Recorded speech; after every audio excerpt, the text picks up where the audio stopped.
My name is Yisrayl Yliyah Hawk, and I'd like to serve you forever as a priest starting very soon.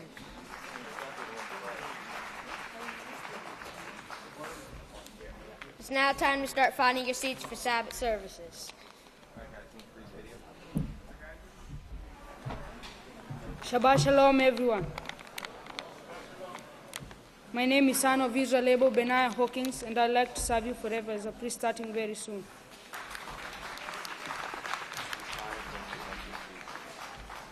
It's a privilege and honor to present to you the sons and daughters of Yisrael and now entering the sanctuary.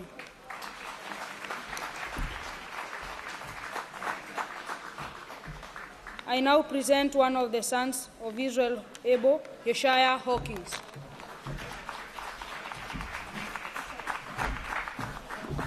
Shabbat Shalom, everyone. You may be seated. May the peace of Yahweh be with each and every one of you. The title of my speech is, There is no peace offered in the world. Peace can only be found at the house of Yahweh with the laws of Yahweh. The world has no peace at this time because they rejected the laws of Yahweh. So what do they have instead? Diseases, unnatural disasters, wars, and death. This is exactly what Yeshua told his disciples that we would see in the last days. In Matthew 24, 3 through 7. Let's turn there. Matthew 24, 3 through 7 on page 752. It says, Now as he sat on the Mount of Olives, the disciples came to him privately, saying, Tell us, when will these things be? What will be the sign of your coming and the end of the age? Yeshua answered and said to them, Be on guard, so no man deceives you. For many will come against my name, saying, I am anointed to preach salvation, and will deceive many. And you will hear of wars and rumors of wars. See that you are not troubled, for all these things must come to pass, but the end is not yet. For nation will rise against nation, and kingdom against kingdom, and there will be famines and pestilences, and disease epidemics, and earthquakes in place after place. Now let's look at some of the recent headlines to show Bible prophecy is being fulfilled. Now these are from CBSNews.com and RT.com. Parents charged after dead girl found concealed in family restaurant. 4 dead, 20 injured after car rams into pedestrians in Australia. Dangerous blizzard, threat of flooding as new storm hits California. UN calls on European countries to protect refugees from freezing to death and abuse. Italy avalanche, hotel buried after earthquakes. 2 dead, many missing. U.S. airstrikes kill over 100 Al-Qaeda militants in Syria. So as you can see, the world has no peace to offer, no answers to their problems. And Yisrael Hawkins has been telling and inviting us to come out of this world and come to the house of Yahweh. It is here that we learn about peace that Yahweh is offering us. In the 13th book of Yisrael, part 2, chapter 17, verse 25, Pastor says, the only one who could bring peace is Yahweh. And Yahweh is offering peace to the world right now. He went on to say, about 2 billion people will accept it, and they will find everlasting peace. These people will accept it because we will teach them. Now turn to 2 Chronicles 7, verse 14, on page 358. 2 Chronicles 7, verse 14. It says, If my people who are called with my name will humble themselves and pray and seek my face and turn from their wicked ways, then I will hear from heaven and I will forgive their sins and heal their land.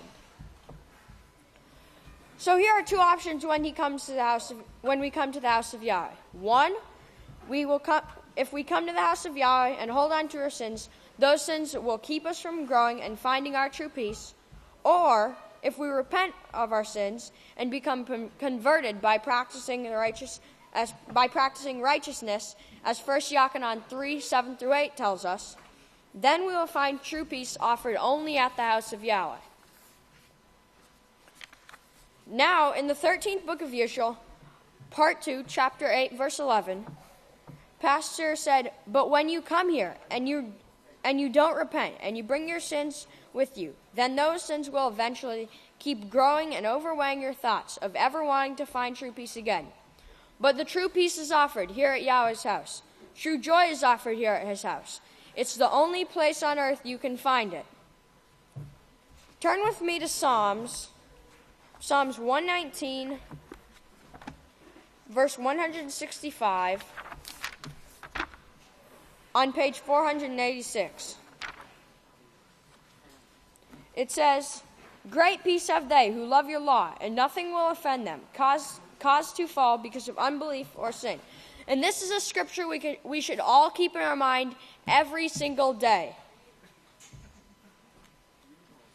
In the Mark of the Beast, part 2, the overseer wrote about the future for those who choose the laws of Yahweh. And in Psalm, it says that the house of Yahweh will be protected. Let's turn to Psalm 91. Psalm 91, and let's read verses 1-12.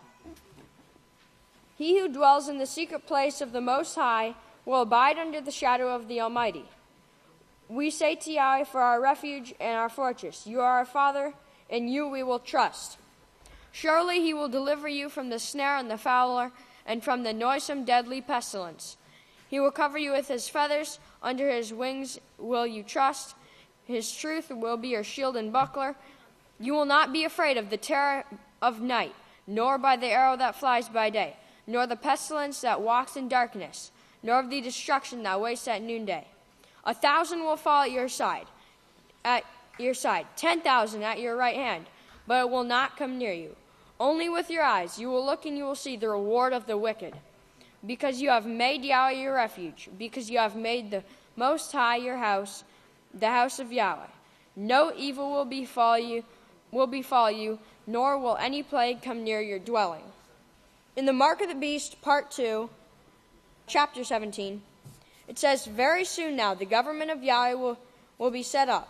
Yahweh's government will take over all worldly governments and bring true peace and joyous living to the earth. Praise Yahweh. The time of Yahweh's established kingdom is soon." In closing, if you want true peace, you must seek it. You must seek the house of Yahweh. Repent of your sins, practice the keeping of the 613 laws of Yahweh, then you will find true peace. And with this, I'd like to, if you all please stand.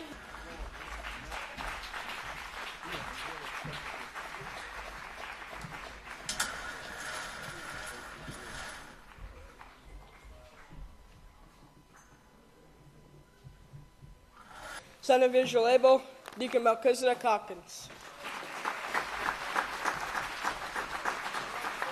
Shabbat Shalom, everyone. You may be seated. May the peace of Yahweh be with each and every one of you. Now, today I'd like to speak on the subject of Yahweh's 13 attributes. All right? So, the definition of the word attribute in Merriam-Webster's dictionary is a quality, character, or characteristic ascribed to someone or something. All right? And it says an object closely related with or belonging to a specific person, thing, or office.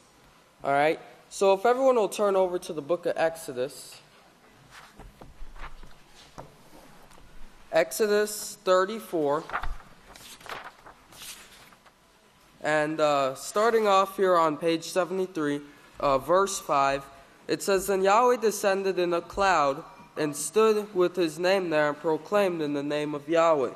Yahweh passed in front of him and proclaimed, Yahweh, Yahweh, Almighty, merciful and compassionate, long-suffering, and abounding in righteousness and truth, keeping mercy for thousands, forgiving iniquity and transgression and sin, and by no means leaving unpunished those who are guilty, who visits the sins of the fathers and upon the children and the children's children to the third and fourth generation."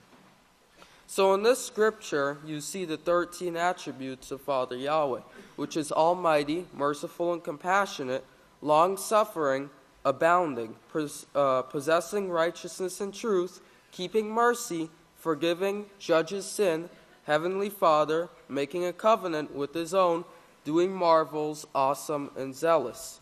All right? So as we can see here, these are the attributes, these are the attributes, and they describe Yahweh's likeness. They are the qualities or characteristics that Yahweh possesses. Yahweh's attributes all show the meaning of his name, which is, I choose to be righteous. So we must also choose to become totally righteous,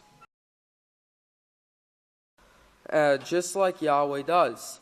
And this is what we should be striving to do, to live by every word, every law that proceeds out of the mouth of Yahweh. If everyone look over to the book of Deuteronomy. Deuteronomy 8, and starting off on verse 2, it says, it's found on page 154.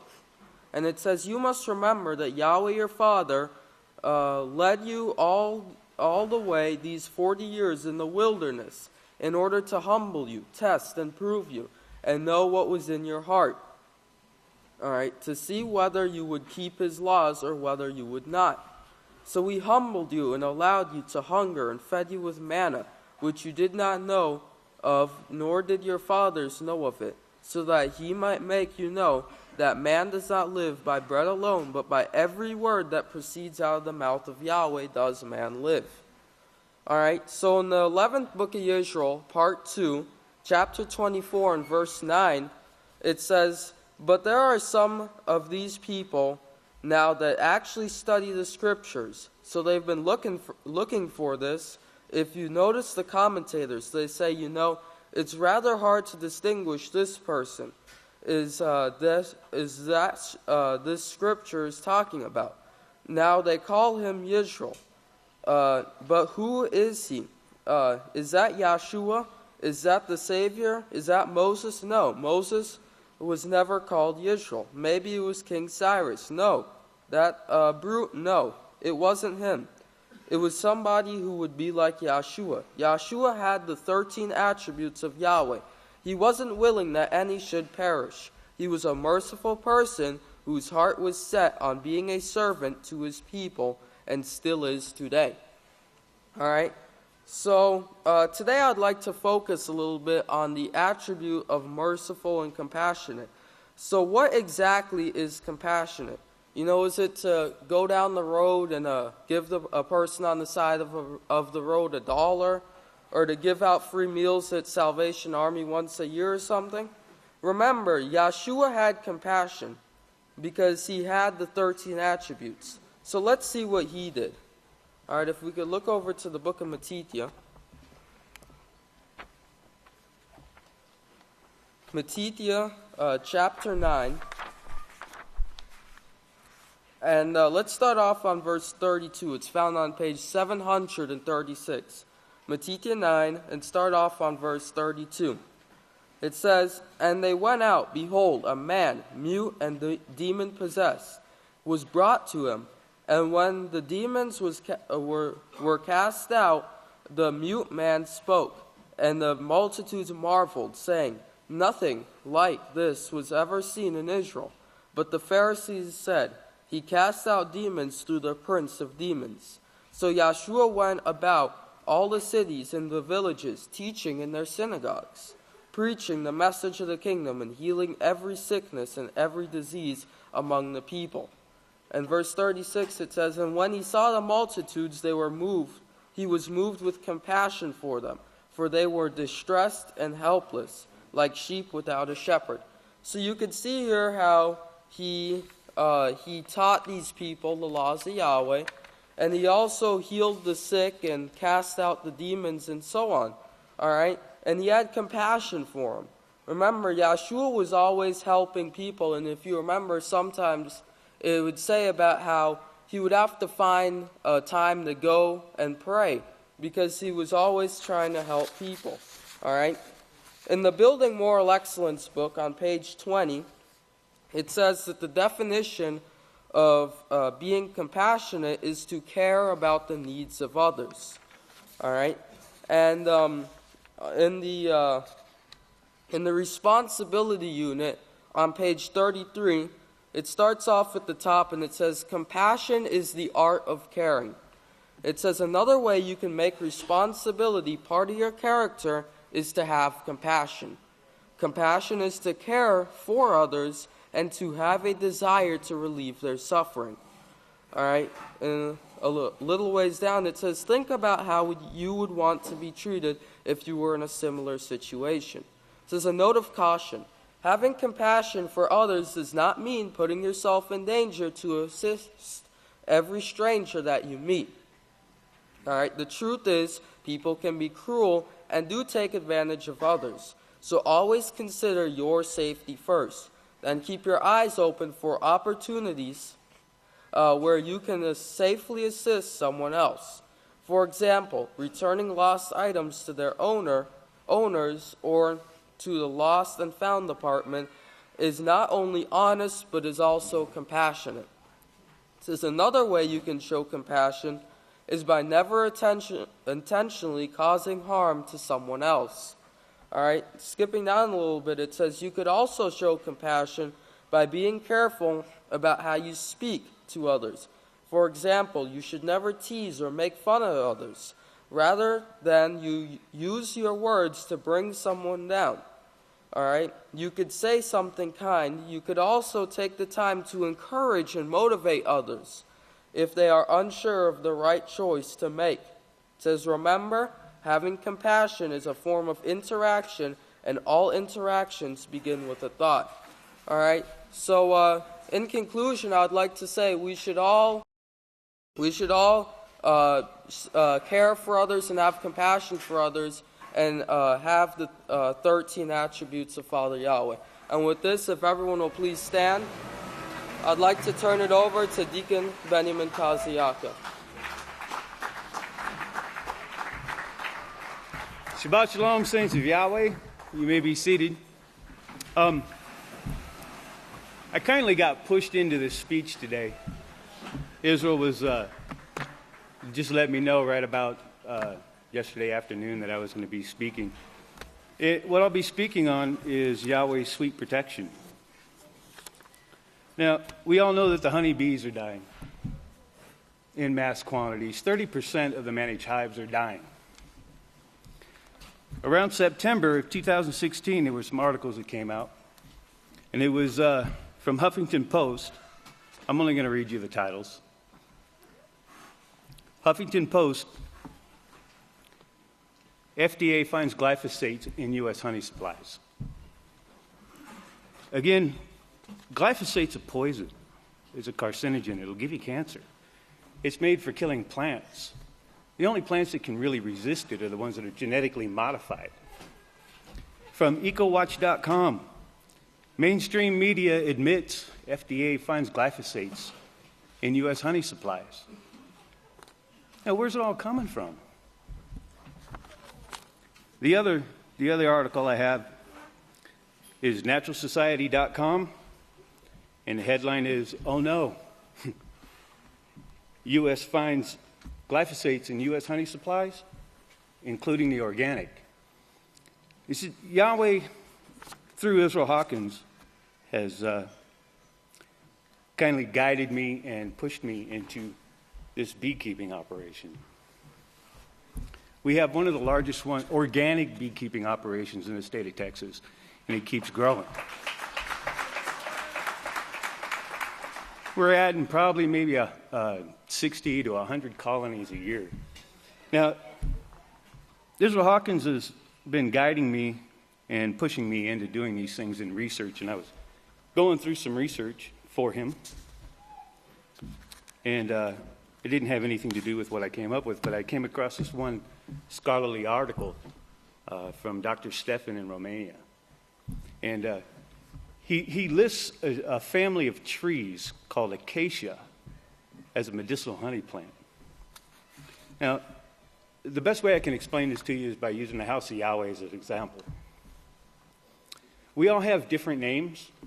We all look different. We have different likes and dislikes. But we're classified in the kingdom of Yahweh, the family name of Yahweh.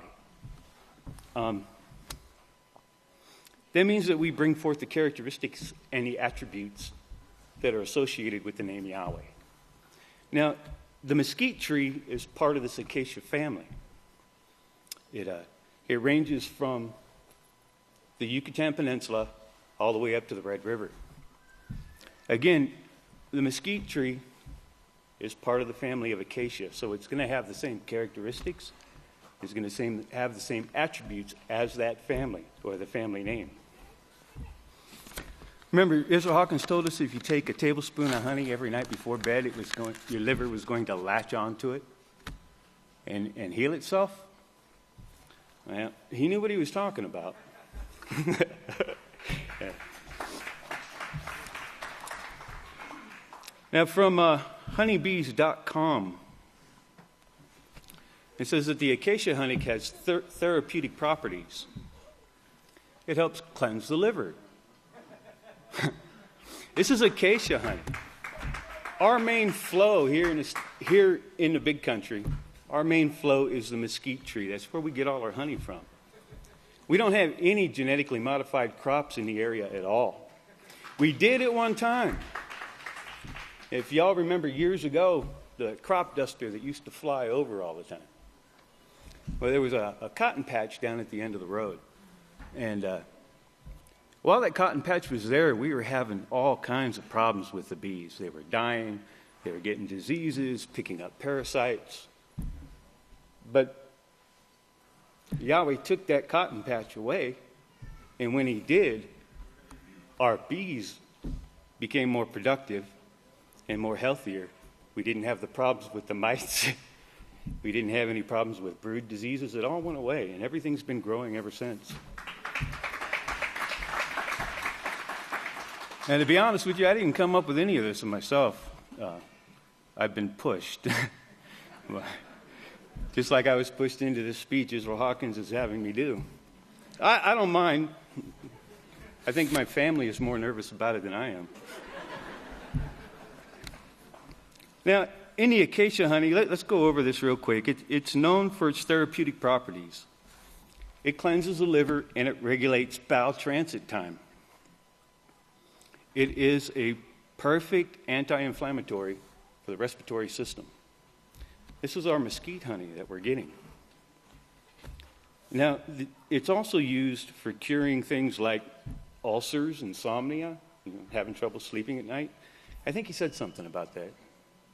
Yeah, he did. He said you'd sleep better at the night, and your liver would latch onto it and heal itself.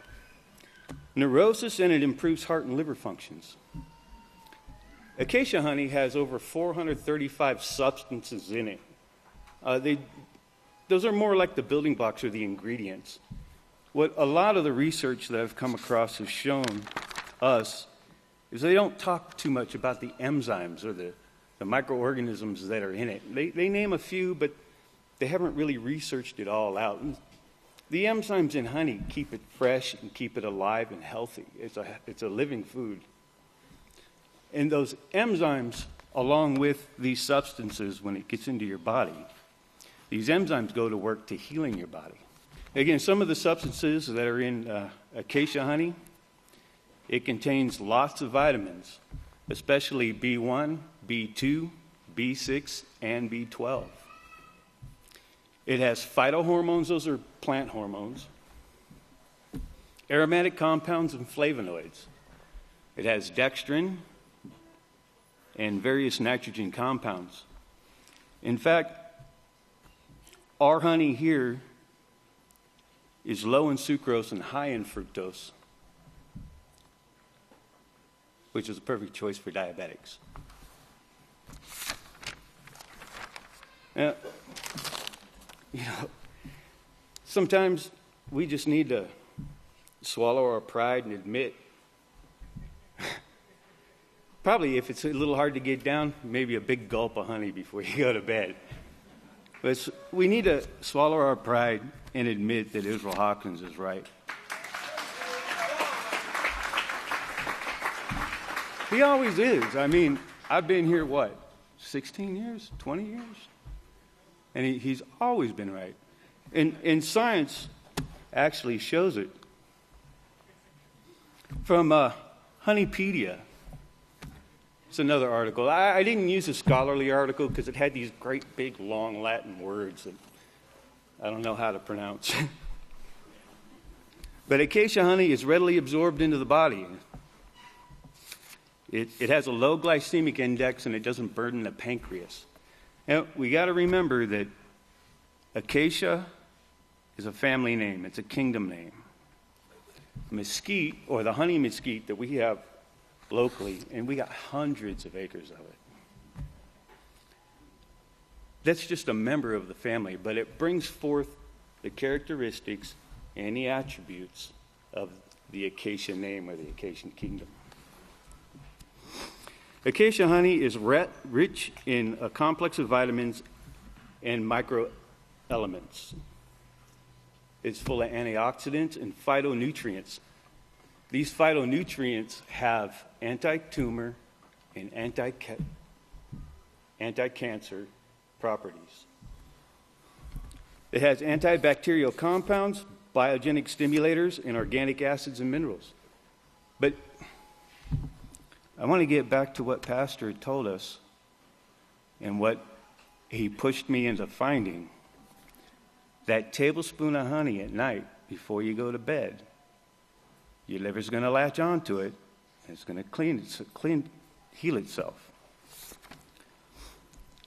Again, acacia honey.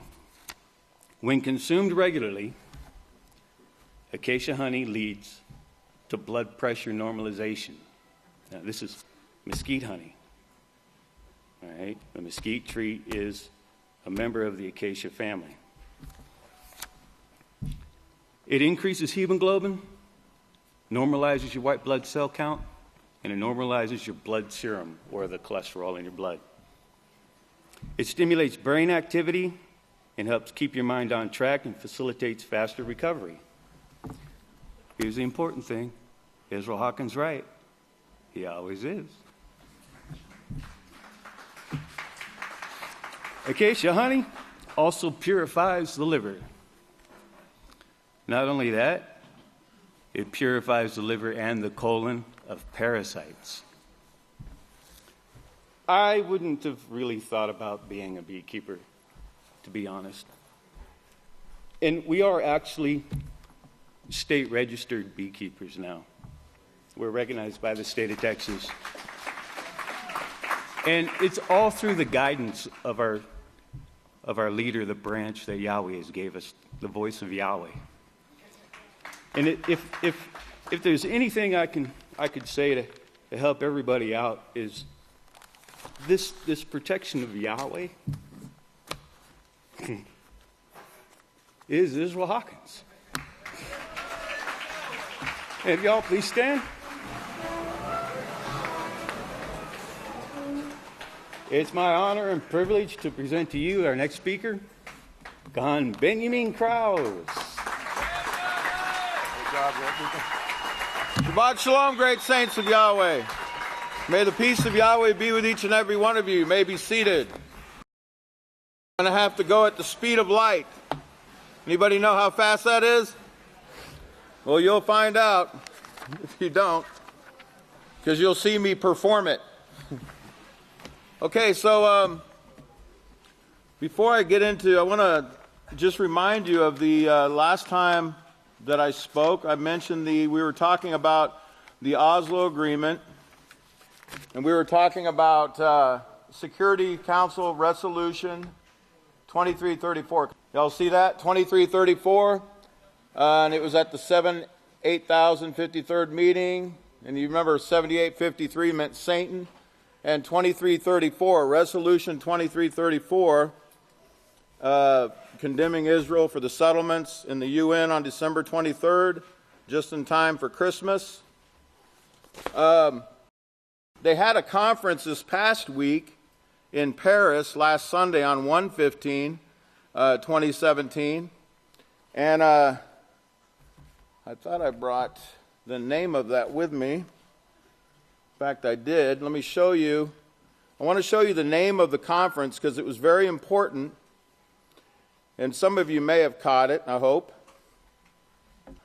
It says, Conference pour la Paix à Proche-Orient, which means Conference for Peace in the Middle East. That was the name of the gathering there. So we ran that through the gematria calculator. Okay, there's the name of the conference there.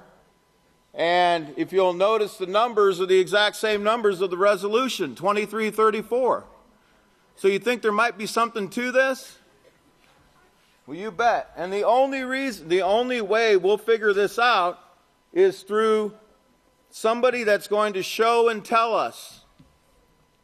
Okay, he's going to show and tell the vision and what these things mean. If you remember, 2334 meant to behold, to look at, to experience, to discern, to gaze, like it's from the root of the term theater, which means where people concentrate on the meaning of an action or a performance.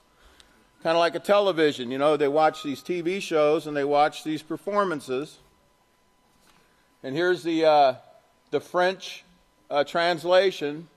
You know, we have Google nowadays where you can just put it in French and it'll tell you what it means in English and light speed, at the speed of light. And I'll get to that definition of, this is one of the, I ran the English one through the gematria calculator, and it came out to 877. All right, so what does this all have to do with the sermon today? Well, I want to talk about the man who tells the visions. Turn over to Daniyl 9:23. That's where we left off last time. Daniyl 9:23. And it was talking about the man that was sent to give Daniyl, to explain to Daniyl this vision on page 681. And it says, in verse 21, it talks about the man of Yahweh, whom I had seen in the vision at the beginning, came to fly swiftly and reached me about the time of the evening oblation. And he informed me and talked with me and said, O Daniyl, I have now come forth to give you insight and understanding. At the beginning of your supplications, the command was given, and I have come to show you. Now that word show, you'll see it also in the King James and in the interlinear, Daniyl 9:23, as you can see here, that word show means to tell. It actually says to tell in the King James. And we'll get to that meaning, 5046, here in a moment. 5046 is the word number. So he says, I have come to show you, for you are greatly beloved. Therefore, understand the matter and consider the vision. In other words, I'm going to tell you a vision. I'm going to tell you what this vision means, and I'm going to give you great insight and understanding of what this is talking about. That's pastor's job in these last days, to make things crystal clear to us. Crystal clear, okay? Now, I want you to think of a resolution on a TV set. You know what resolution is? Okay, the UN doesn't use that term resolution for no reason, because it has different meanings, what we're going to find out here, and we're going to make it crystal clear. Won't get to all of it today, but we'll get through some of it. By the way, this is interesting because last night, as the Great Deacon just told you, you know, Pastor sometimes has to nudge us, nudge us along. Pastor called me last night and he goes, did you look up the meaning for tomorrow's date? And Pastor did not know about a couple words that I was already looking at and that Daniyl showed in 5046 there that I just showed you.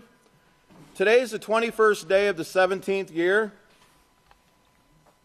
And 2117 means prominent, brightness or fullness.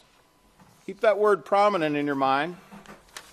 And it's from 2123, and it means to be conspicuous. Conspicuous, to be conspicuous. It means moving creatures, fullness. Moving creatures, fullness. All this will tie in. You just need to write these down. Because if you'll notice here, Daniyl 9:23, that word 5046, where it says he's coming to tell you the vision, it means to be conspicuous. To be conspicuous means to fully report, give evidence. It means to declare, to show, to tell, messenger, told plainly, utter. It means also to conquer, to overcome, to be a parent. Now, I want you to think of resolution on a television screen, okay? Because depending on how many pixels you have will depend on how full your, like if you have Super HD TV, which is 2,160 pixels, 2,160 pixels, that's the highest resolution on a TV right now, the Super HD TV.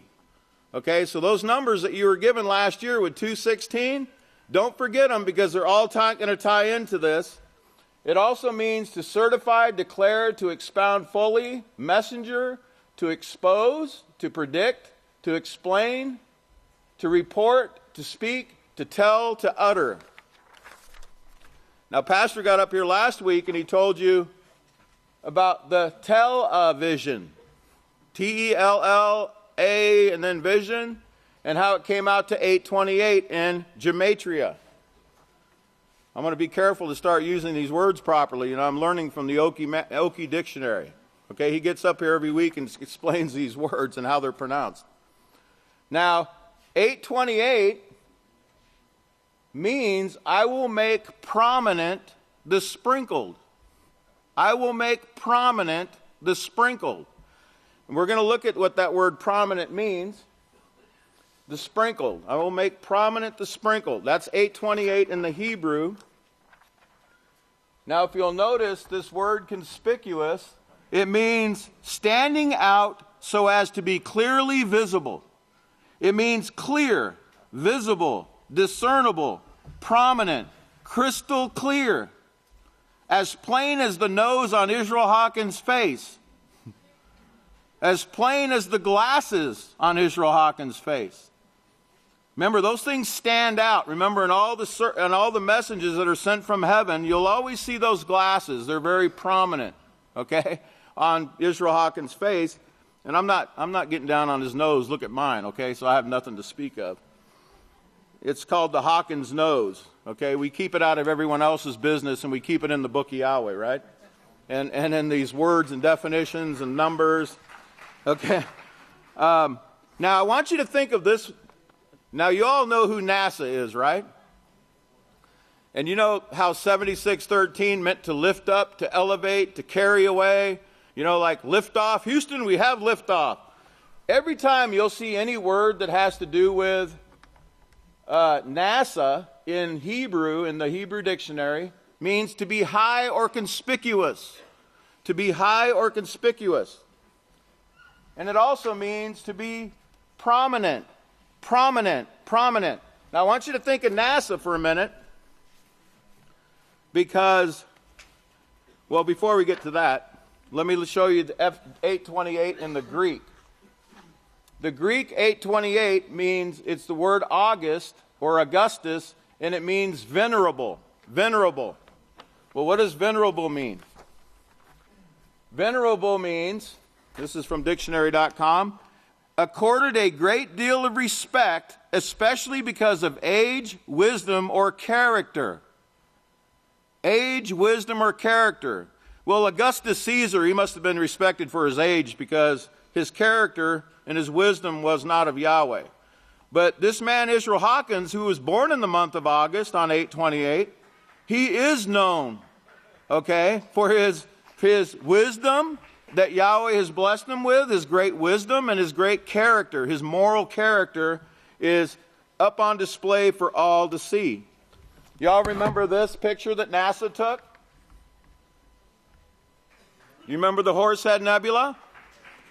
Okay, it says, this is Zechariah 6:11 and 12. Now notice, it says, take the silver and gold and make crowns, set them upon the head of Yahshua, the son of Yahweh, the high priest. Speak to him and say, this is what Yahweh of hosts says.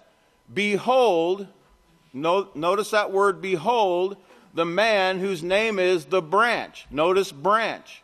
For he will branch out from his place and build the house of Yahweh. That's Zechariah 6:11 and 12. Now let's talk a minute here about a man. Let's talk about the speed of light and electromagnetic waves. Certainly we all know a little bit about the electromagnetic spectrum and radio waves and television, and we're going to learn about all these things because Yahweh is going to make it very crystal clear for us how Yahweh and Pastor Yisrayl Hawkins has been in this plan from the very beginning, okay? Now, James Maxwell, born on 6/13, notice that, 6/13, 1831 in Scotland. Now, when you hear the word Scotland, you know, one of the things that should come out in your mind is this picture right here. Remember the wave? Now think of radio waves, think of waves, okay? Wave, the information is not in the wave, it's riding on the wave. Like radio waves, the information is carried through the air, okay? Like the Moloch flying in the air. Think about that for a minute. Now, James Maxwell, he was a Scottish scientist. He demonstrated that electric and magnetic fields travel through space as waves moving at the speed of light. Okay, they move at the speed of light because there's nothing to hinder them. So when we're radio waves, now he didn't discover them himself. He knew of them and he told about them. He demonstrated that they exist. But this man right here, Heinrich Hertz, Hertz, is the one that actually demonstrated them. In 1888 is when radio waves were discovered. It says Heinrich Hertz was the first to send and receive radio waves. James Clerk Maxwell had mathematically predicted their existence in 1864. Now, 1888, think about those. Think about that number. So radio waves in gematria, okay, when you run the numbers, you'll notice the first number, 1840. And lo and behold, 1840 in the Hebrew is the word Daniyl. Daniyl, okay, Daniyl. Think of that for a moment. Because we're talking about the book of Daniyl and telling a vision, tell a vision, okay? The second number you'll notice is number 702. That second number for radio waves. 702. Here we go. 702 in the Hebrew, it means 4, okay? And one of the definition is 186,400. Write that down, 186,400. This is in Strong's. Well, where does this come in? Well, if you'll notice, electromagnetic fields, it says, this is Welcome to Antennas 101. Electromagnetic fields move at the speed of light. And notice, that's 186,400 miles per second. 186,400, okay? That's the actual original meaning or speed of light that they give from the very beginning. If you'll notice here, this is from electronicequipment.com, radio waves. They show you right here. This is how fast the speed of light is, and radio waves travel 186,400. So how did James Strong's know about that to put that in 702? Radio waves traveling at 186,400 miles per second at the speed of light? This all must be a coincidence, right? So 1888, let me give you these before I go. I got to get these in right here about the Horsehead Nebula, because we just saw a picture of it. The Horsehead Nebula, if you'll notice, it was a Scottish woman who actually discovered it. Her name was Wilhelmina Fleming, and if you'll notice, it was discovered in 1888. 1888, and it was actually radio waves that actually helped the Hubble Hubble to see this Horsehead Nebula. Well, if you'll notice, Horsehead Nebula is 828 in gematria. 828. And who's in that nebula? Yes, that's right. And NASA showed the greatest teacher in the world, the Great Kohan Yliyah Hawkins. And if you'll notice, 1888 means behold. Behold. Behold who? The man whose name is what? The branch. Behold the branch. Now, I'm going to have to leave you on that cliffhanger right there. Okay, but I want you to be thinking about these waves, these radio waves that in these last days, this increase in technology, is it not amazing how Yahweh showed this in all the, you're going to be greatly amazed as this progresses. But as I said, I only had to move at the speed of light this morning because, of course, we want to hear a lot more today from this great Moloch, so he can tell us the vision, tell a vision, as he did with Daniyl in Yochanan, right? Remember in Yochanan 17, he says, let me show you the mystery of the woman. And then he uses the word tell also in 17:7. Very interesting. So at this time, if you'd all please stand. It's my great honor and privilege. It's been a blessing to speak with you. It's my great honor and privilege to present to you the Great Kohan Yliyah Hawkins. Shabbat Shalom, everyone. You may all be seated. Of course, in the news yesterday, you would think there was only one thing that took place, and of course, that was the inauguration of our newest president, 45th President Donald Trump. And of course, I noticed on the news they kept touting this on how the United States is known for peaceful transitions. One president transitions over to the next in a very peaceful manner. I guess on Capitol Hill, that's a day of ceasefire before they go back at it again today probably. But one thing they didn't show you as much as the foreign TVs did were all the riots, the burning of cars, the throwing of things, setting things on fire, hitting people, randomly walking down the street, people being what they call sucker punched upside the head. Now, if that's a peaceful transition, we probably need to look at the word peace a little bit more and explain that a little bit more in depth. One of the things that's very interesting, though, in the peaceful solution, of course, we have a STOP acronym for self-control.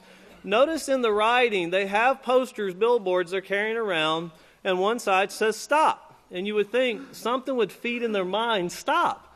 But on the other side, it said no. So there's no self-control in what they're doing, and that showed in what they're doing. One interesting thing for everybody to keep in mind as this proceeds, one thing besides the president changing yesterday at 12 o'clock, something else changed along with his policies, and the information on the website for whitehouse.gov, which had a huge part about climate change, which is the Paris Agreement, was immediately removed at 12 o'clock. There's no longer anything supporting climate change. That'll be very interesting to watch as we move forward. Now also, moving along, Jack Ma, now he is the founder of Alibaba. He's worth $22 billion. And listen to what this man does. Of course, he is a Chinese, and keep in mind, the Chinese have said that if the United States want to cause problems in the South China Sea, they need to prepare themselves to go to war. Well, what this man says is a great psychological move for China when speaking to the people of the United States. He's speaking about jobs being lost here in America, where they're saying jobs are going over to China. And he says, and listen to what he tells the people, he says that we haven't taken your jobs.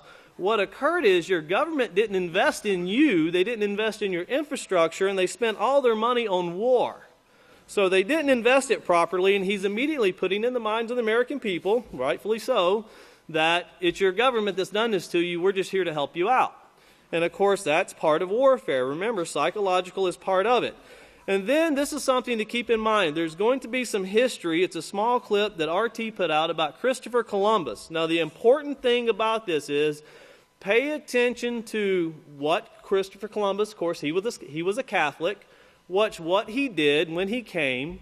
Listen carefully to what he did, and then watch the people he met. Of course, one thing I want you to notice more than anything else is when he came, he said he showed them a sword, and they didn't even know what it was. They cut themselves because they were uneducated toward what that was. They had no weapons. But listen to what he did. Now, I want to read you something about Christopher Columbus. Of course, he was born 1451 and died in 1506. And it says that during a violent storm on his first voyage, Columbus, then approximately 41, suffered an attack of what was believed at the time to be gout.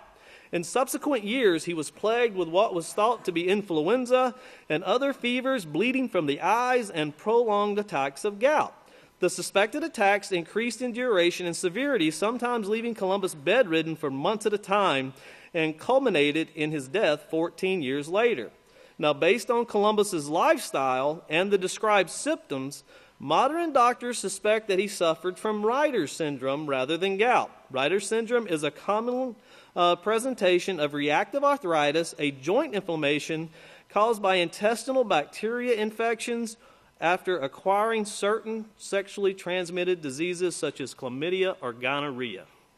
So keep that in mind and watch what they did to the people. Now, the point is, that was a system that was brought into this country, what Columbus brought. This system, it's the same system. Being a Roman Catholic, watch, they're taking, destroying, killing. And one thing it's important to see that some of these people, we have a place of protection. Never let go of the house of Yahweh, because think about what it says these people were doing. There were mothers, when they found out they were pregnant, committed suicide to protect their children from being put through what they were going through.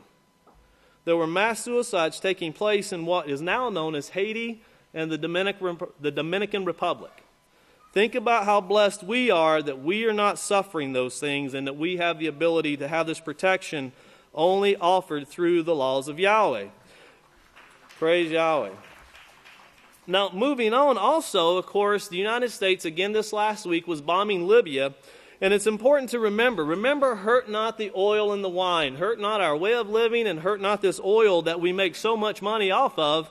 And, of course, we bombed Libya, and then there's a clip to show, once again, why did they want to go into Libya to begin with? And if you remember, Libya has oil, but they also have a lot of gold. And Muammar Gaddafi, back in 2011, wanted to put forth a currency, leaving the IMF, the International Monetary Fund, and use a system based purely on gold, which means your country would only be worth what it has in gold. Well, of course, here, gold means nothing to anyone. It's a dollar. It's paper. Well, there is no gold as amounted to Libya per capita. In other words, they had more gold per citizen than any other country, which made them the most wealthiest. Well, of course, you see what occurred to him, but there was also another leader that tried that, and his name was Saddam Hussein.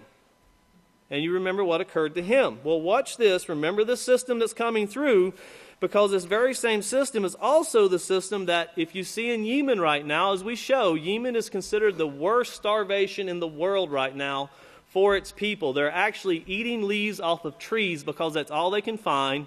Now, the UN is very aware of this. The UN has said this is the country. They're the ones that report that it's the worst starvation.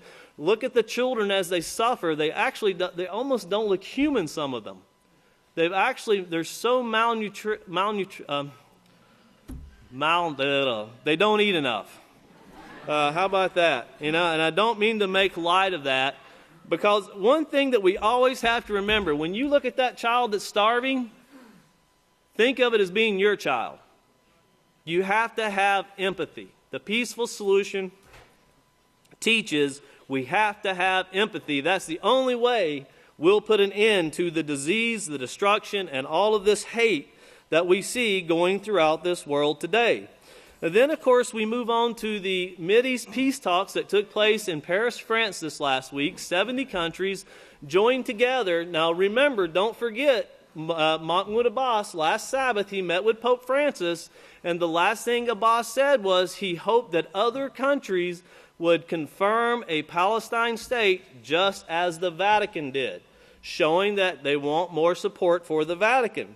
Well, of course, these countries that came together, now keep in mind that Palestine and Israel were not invited to this meeting, but they were going to get with them and explain to them at a later time what had occurred. Well, Netanyahu has refused, but Mahmoud Abbas has said he will come shortly.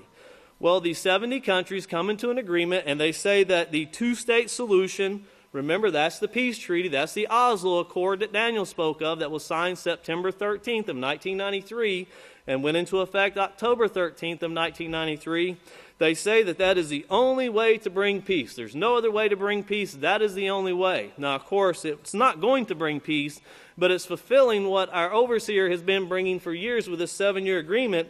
And the spokesman from Palestine even says, listen, this 7-year agreement, we haven't finished it yet. It's still going on here. It stopped. We're supposed to have a state. That agreement said Palestine would be a state. So he himself even confirming this agreement is still moving forward, but has not been completed. It was a 7-year agreement, but even after 23 years, they're still trying to bring this about. Well, the spokesman from Israel says, and remember, you'll remember Pastor saying this for years, the spokesman for Israel says the reason they're not going is because the results of these meetings are already predetermined before they take place. And of course, pastors brought that for years because the Vatican is in control. The Vatican is the one leading the way in these meetings and what's going to take place. They are the ruling authority behind this. They rule the 10 kings of the East and this world.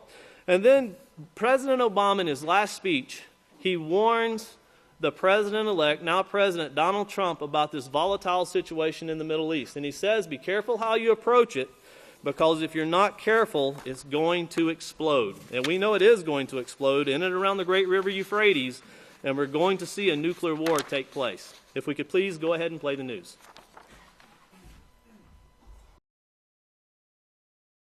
Pay close attention. What you're about to see is Bible prophecy being fulfilled.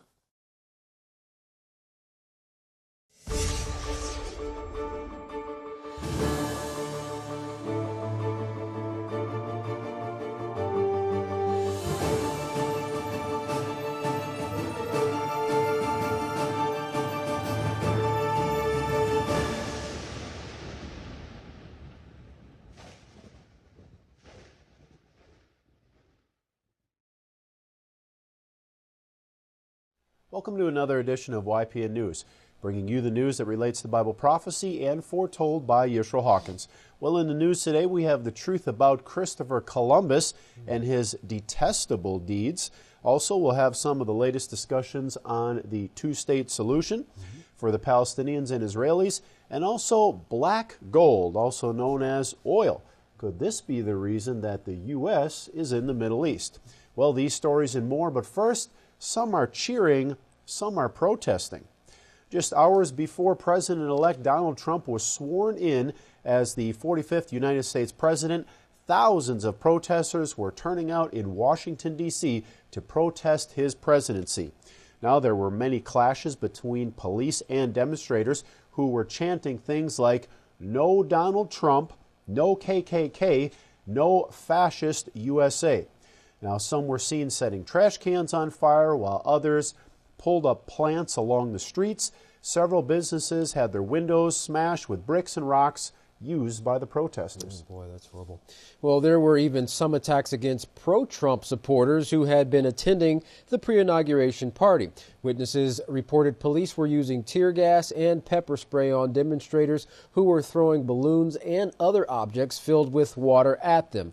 By the end of the day, 217 people were arrested and 6 police officers had received minor injuries. Well, all of this exposes one huge issue.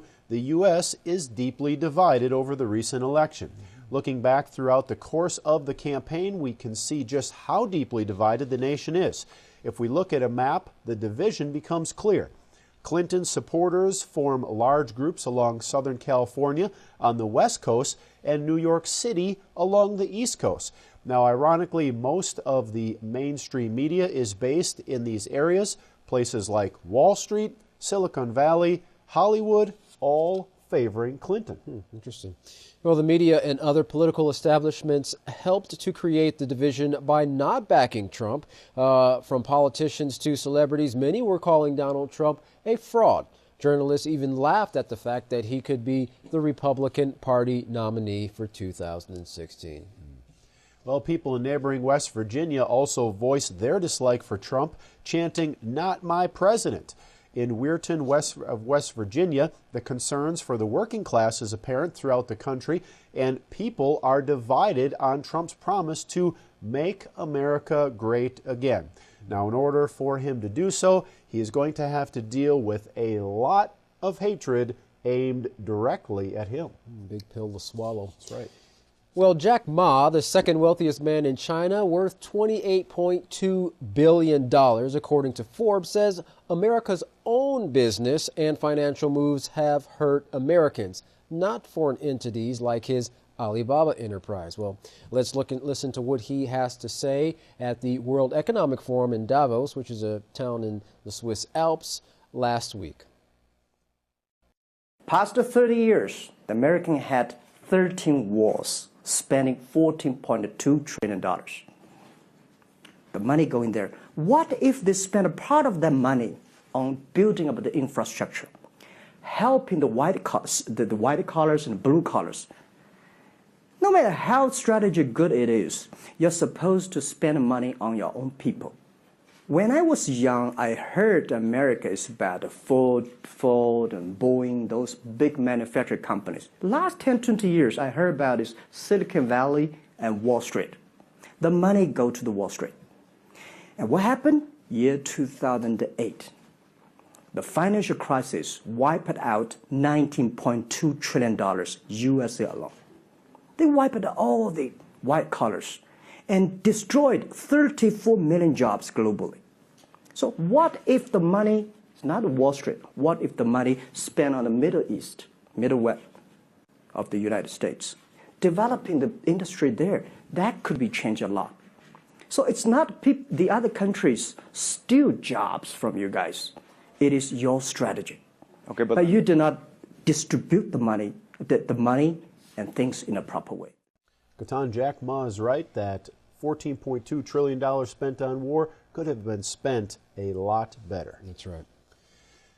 There have been a growing trend over the past few years in various American cities. No longer are they celebrating Columbus Day, the second Monday in October. Now they are honoring all people native to the Americas before Christopher Columbus arrived. The day is known as Indigenous Peoples Day, and among those involved is Albuquerque, New Mexico. Their goal is to raise awareness of the contributions made by the different cultures native to the lands that Columbus supposedly discovered. Yeah. Well, if you have attended a U.S. public school or been taught from any American history book, the quaint story of Christopher Columbus sailing the ocean blue in 1492 is familiar to you. But the reality of Columbus being the first to find the Americas couldn't be further from the truth. There were actually hundreds of millions of native people living in what we call North and South America upon his arrival. Well, thanks to archaeological finds, we also know explorers from other continents, including Europe, and they actually had traveled to the Americas many, many years before Columbus. So reasoning that you can't discover a land that is already inhabited, Columbus's discovery of the Americas really wasn't a discovery at all. And his goal wasn't to find new lands anyways, but to find wealth in the form of gold. However, Christopher Columbus didn't find gold in the form he had hoped, but he soon realized he could turn the indigenous people he did find into gold by selling them.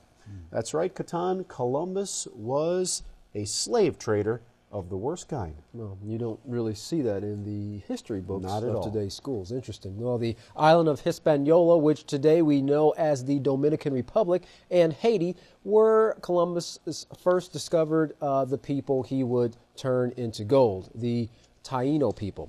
Writing back to the Spanish monarchs who funded his voyage at the time, Columbus described these people, he said they were well built, with good bodies and handsome features, he said. They do not bear arms and do not know them, for I showed them a sword. They took it by the edge and cut themselves out of ignorance. They have no iron. Their spears are made of cane. They would make fine servants, he said.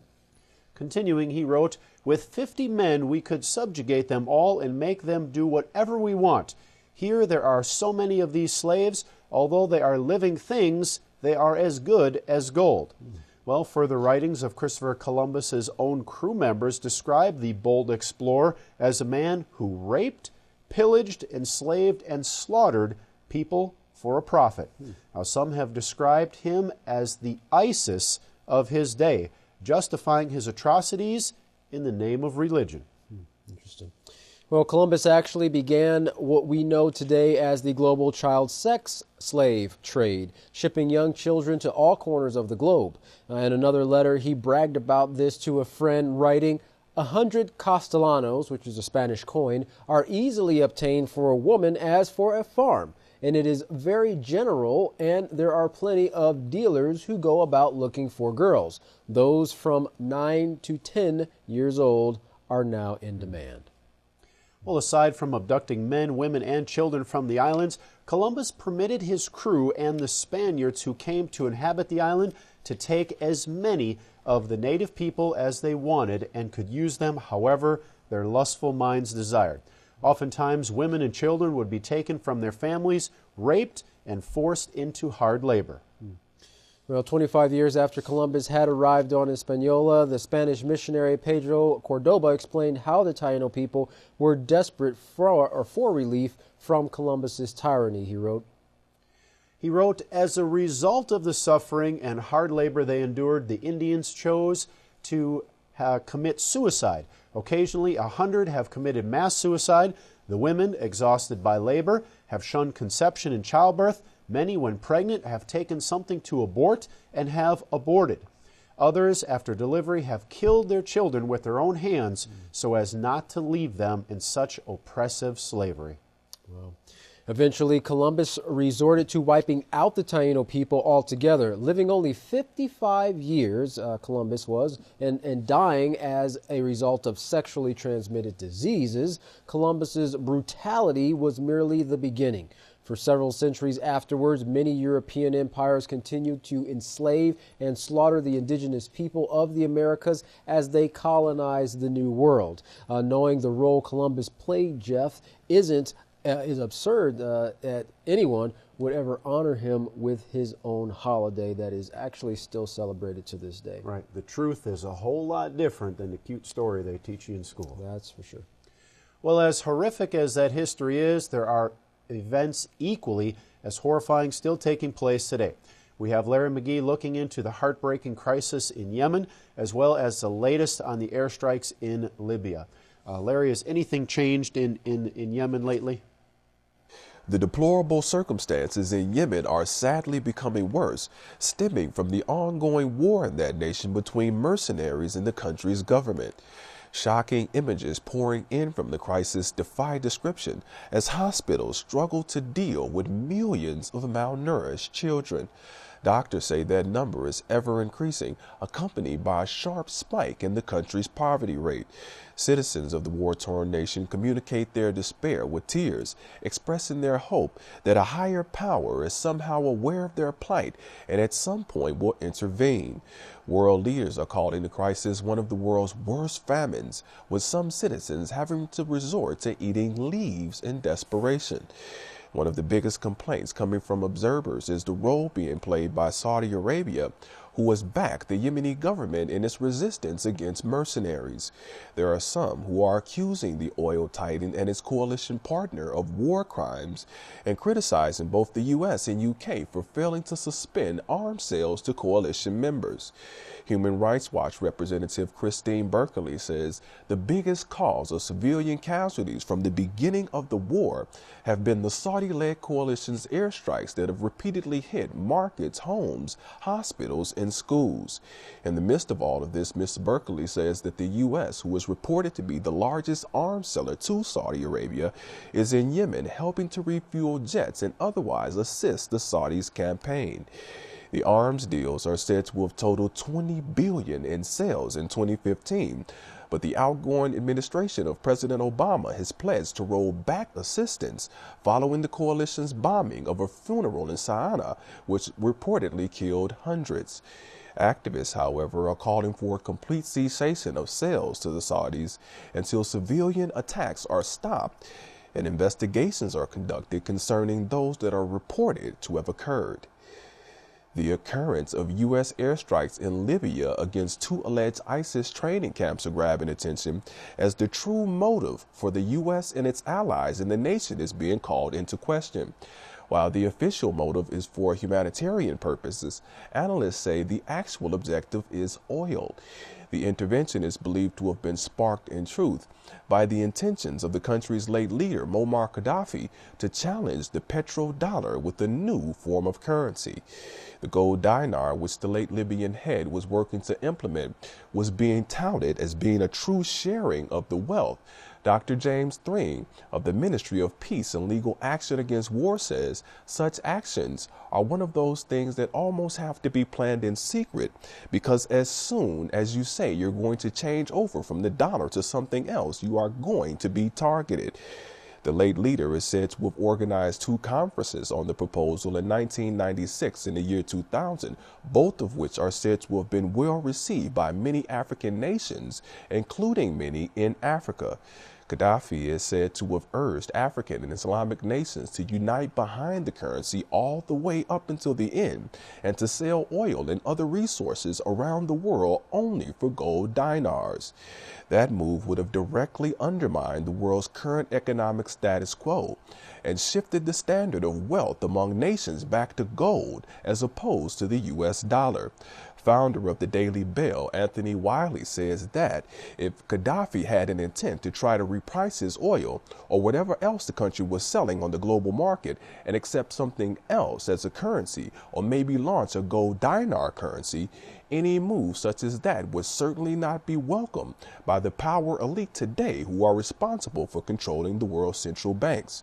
And according to Wiley, that would certainly cause his immediate dismissal and the need for other reasons to be brought forth to remove him from power. The same failed attempt to oppose and change the current system was reportedly attempted by Saddam Hussein also, who suffered sanctions and an invasion after announcing his intentions to trade Iraqi oil for euros instead of dollars. It is believed that the U.S. then acted to prevent a ripple effect amongst OPEC members who might have all then considered transferring their oil trading also away from the petrodollar. For YPN News, I'm Larry McGee. Good time, Jeff. Back to you. Well, it's amazing the effort that people will go to protect the almighty dollar, as they call it. Well, diplomats from 70 countries came together in Paris to confirm their support for a 2-state solution between the Israelis and the Palestinians. The initiative was launched by the French president last year in an effort to relaunch talks. Hollande stated that the solution that all agreed to appears to be threatened as he addressed those in attendance. Although no Israeli or Palestinian representatives were at the meeting, pro-Israeli protesters showed their opposition to the gathering. Benjamin Netanyahu, the Israeli prime minister, declined an invitation to the Paris meeting, citing that only direct talks between the two parties can resolve the conflict. He said in an interview, "The conference convening today in Paris is a futile conference. It was coordinated between the French and the Palestinians. I must say that this conference is one of the last twitches of the world of yesterday. Tomorrow will look different, and that tomorrow is very close." Well, Palestinian President Advisor Hassoum Zomlat said, "Today, we Palestinians have finally convinced major quarters of the world that peace will only prevail should the international community, should the world intervene."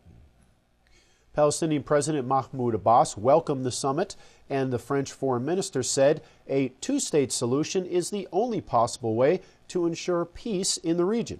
French Foreign Minister Jean-Marc Ayrault said, "It is not time to give up because the urgency remains. The two sides remain very distant in a relationship of distrust, which is particularly dangerous. No one is safe from violence erupting again. Our common responsibility is to, from now on, succeed in bringing Israelis and Palestinians to the negotiating table." Well, violence and settlement building are two of the matters that are seen to be eroding the 2-state solution. Although the Israelis and Palestinians are not at the conference, French President François Hollande had invited both sides to be briefed after the conference on the outcome of what was discussed and decided. Netanyahu has declined to come, but Abbas has said that he would come to Paris in the coming weeks. Mitchell Barak, a former political analyst for the former Israeli president, Shimon Peres, said that a declaration of countries that doesn't include the two countries that need to be partners in this conference, the Israelis and the Palestinians, is a stillborn from the beginning. It doesn't matter what comes out of this at this point because it's predetermined anyways, he said. Interesting. Mustafa Barghouti with the Palestinian National Initiative said, "We have to remember that the Oslo Agreement was concluded more than 23 years ago. And according to that agreement, both sides had to finish negotiating all final status issues, and a Palestinian state should have been established after 6 years in 1999. Well, we've already passed that date by 17 years. He continued, Mr. Netanyahu was invited for peace talks in Moscow, and he rejected that. Mr. Abbas was invited to Paris, and Mr. Abbas accepted, and Mr. Netanyahu refused to come. That's why both sides are not there. Mr. Netanyahu was even invited by the Egyptian president, and he refused to go. So in reality, we're seeing is an Israeli government that wants to only come, or only wants one thing, more time to finish the process of killing that possibility of peace. Well, Mr. Brock stated in response to Mr. Barghouti, there's something wrong with the priorities of both the United Nations that has to slam through on New Year's Eve weekend on something to condemn the Israeli settlements. And 70 nations getting together in Paris, well, he said, you'd think to rebuild Syria or Aleppo. There are people who are dying there today because they have no electricity. Now, I'm not saying that's an excuse for the Israelis, and I don't want to divert the attention there. He continued, but I do want to say that if the world community is serious about regional peace, about human rights in the region, then you know what maybe they should spend is a few minutes on Syria there. He concluded by stating how he watched the incoming Secretary of State for the U.S., Rex Tillerson, stating regarding the Israeli-Palestinian conflict, it's not enough to say that you're against terror, you have to prevent it. And I think if we would use the efforts now of a peace conference for both sides together and say, hey, we really need to discuss what's going on before the region explodes. Well, he said that would be a good use of time and effort and people's energy in the region. Yeah. And lastly, outgoing President Barack Obama warned incoming President-elect Donald Trump on any sudden unilateral moves on the Israeli-Palestinian conflict. He said in a press conference, I think my views are clear. We'll see how the approach plays itself out. I don't want to project today what could end up happening, but obviously it's a volatile situation. And what we've seen in the past is that when sudden unilateral moves are made that speak to some of the core issues and sensitivities of either side, that could be explosive. Interesting. Well, you're absolutely right, Mr. President. Explosive indeed is the situation for all nations who have become angry following a system that has proven for thousands of years that it cannot bring peace. But there is a work that is bringing forth a system in this generation that teaches not only peace, but ensures joy and abundant living for all mankind. Yisrayl Hawkins and the House of Yahweh is given the task of bringing peace to all nations, but don't take our word for it. Your Holy Scriptures actually foretold this thousands of years ago. To find out more about these wonderful prophecies, contact the House of Yahweh, and when you do, don't forget to request your free copies of the monthly newsletter and the Prophetic Word magazine. Here's how. To contact the House of Yahweh, you can write them at The House of Yahweh, P.O. Box 2498, Abilene, Texas 79604. You can call them at 1-800-613-9494 or visit them on any of their websites, www.yahweh.com, www.yisraelhawkins.com, or www.yahwehsbranch.com. You can also visit our website at www.ypnnews.com. For any emails, you can email the House of Yahweh at info@yahweh.com. For any international calls, please call the number on your screen. And once again, we'd like to draw your attention to the Yisrayl Says program. You can go to www.yisraelsays.com for the greatest Bible study tool on the market today, the Yisrayl Says program. Well, don't go anywhere. Up next, Yisrayl Hawkins. For all of us here at YPN News, I'm Kohan Alexander. And I'm Jeffrey Heimerman. Thank you for watching.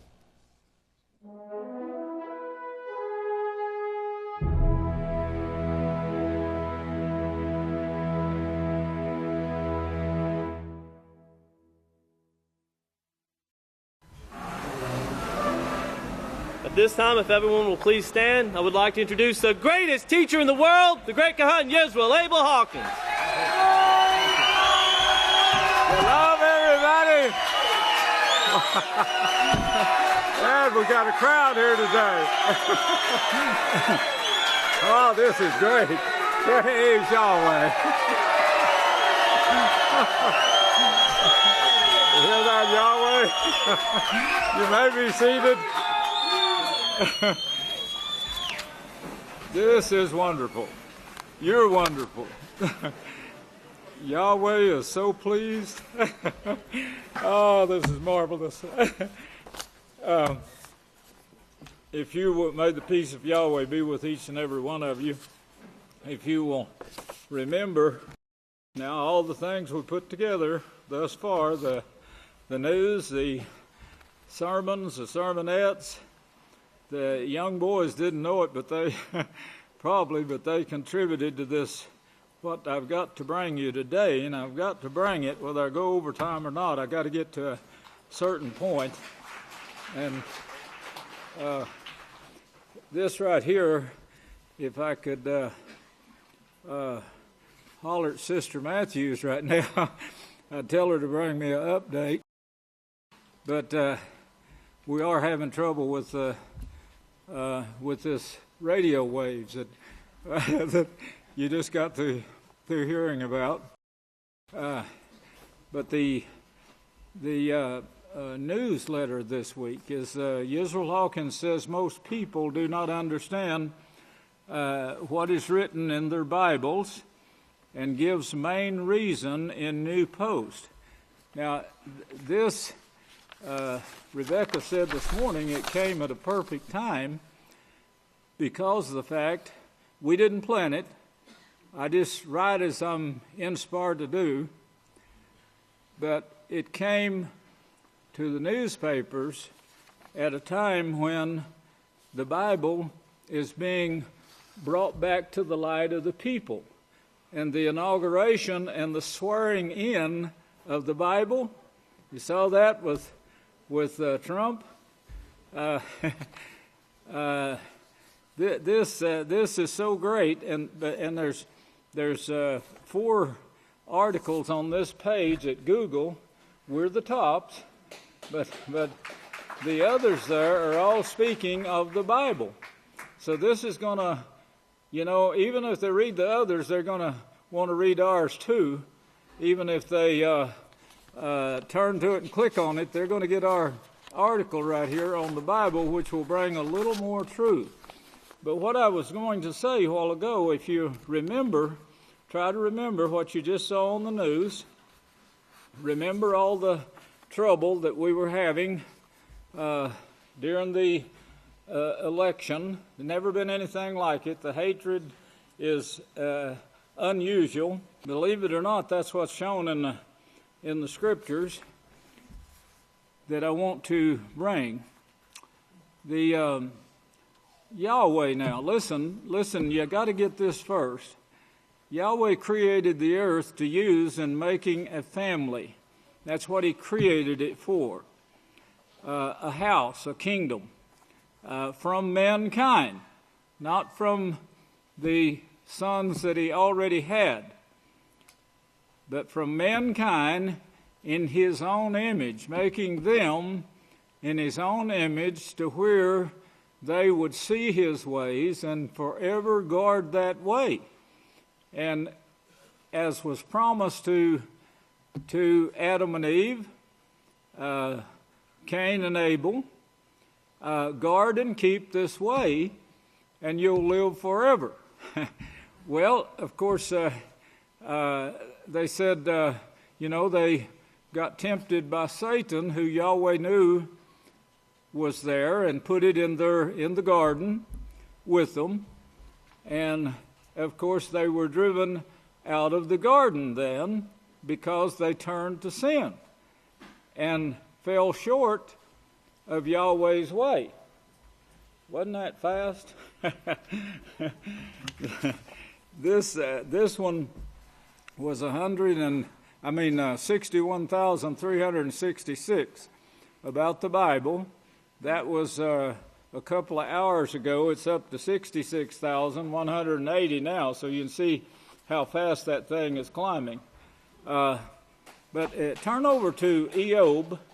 Now, I brought you some stuff on Eob a few months ago, and hopefully everyone read the book of Eob, acquainted yourself with it, and I want to point out some things this morning, so get you lined up for Donald Trump and what's going to take place now with between him and the Vatican and all the nations, because it's all shown in the Scriptures. Eob 38 is the chapter you want to get. Eob 38. And I want you to look at verse 7. Eob 38 and verse 7.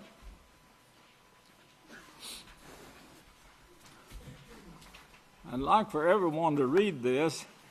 You really miss out when you can't read it in the Holy Scriptures.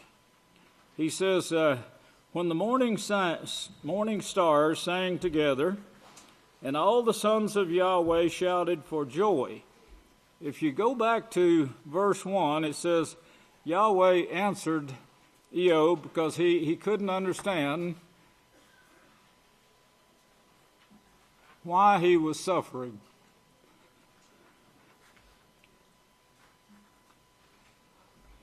And he went through some really bad tests, great tests, and he did pass them with Yahweh's help.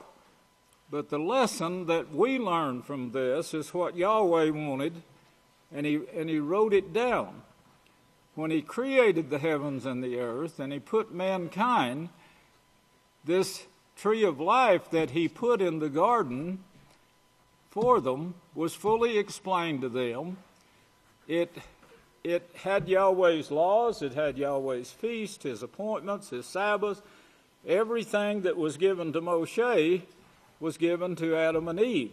And it was published at Abel for years and still being talked about today. So Yahweh, when Eob couldn't understand it and he was begging, he was begging for help and begging for understanding, and Yahweh answered Eob then in verse 1, and he said, who is this that darkness and obscures counsel with words void of knowledge? Now stand up and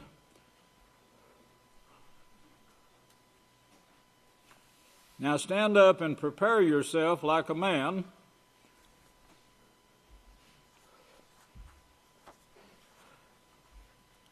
and I will question you. Where were you when I laid the foundations of the... Man, quit this. Oh, boy. The plan, if you remember in the beginning, was with Yahweh. He said, where were you when I laid the foundations of the earth? Tell me if you have understanding. Who determined the dimensions of the earth, if you know? Who stretched the measuring line across it? Upon what are the foundations of the earth fastened? Who laid the cornerstone? when the morning stars sang together, all of the sons of Yahweh shouted for joy. Who shut the sea within its doors so that it couldn't advance anymore? The gods, the sons, being, did you catch that in verse 6? Verse 7, the sons of Yahweh, the sons of Yahweh. Now, if you go to Genesis 1,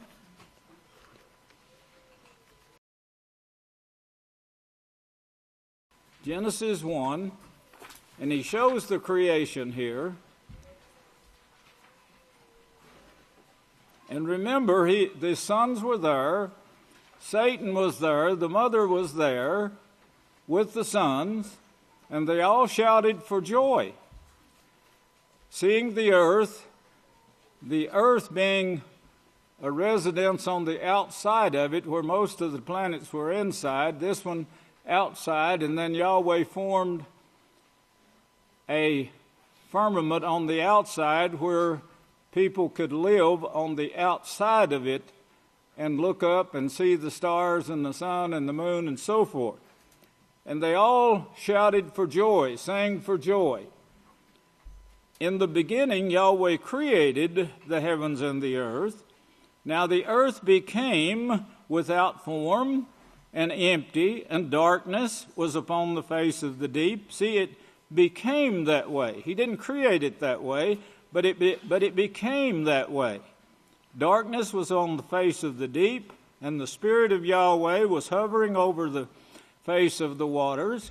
Well, what brought this about was Yahweh's sons. Now let's be turning over to Psalms 82 now. Psalms 82.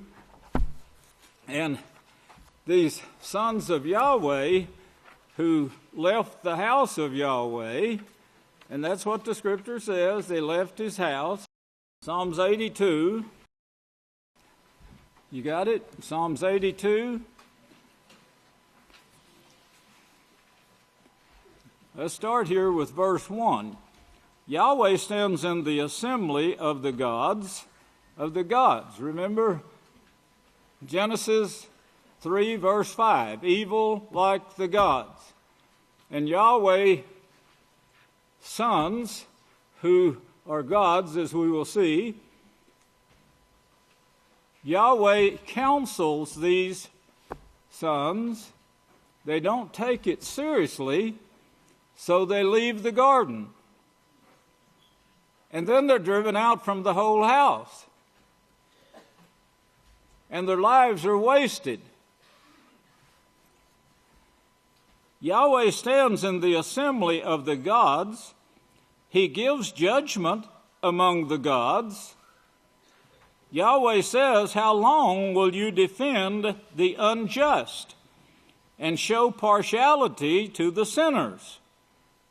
To the sinners, you get that? This is the gods.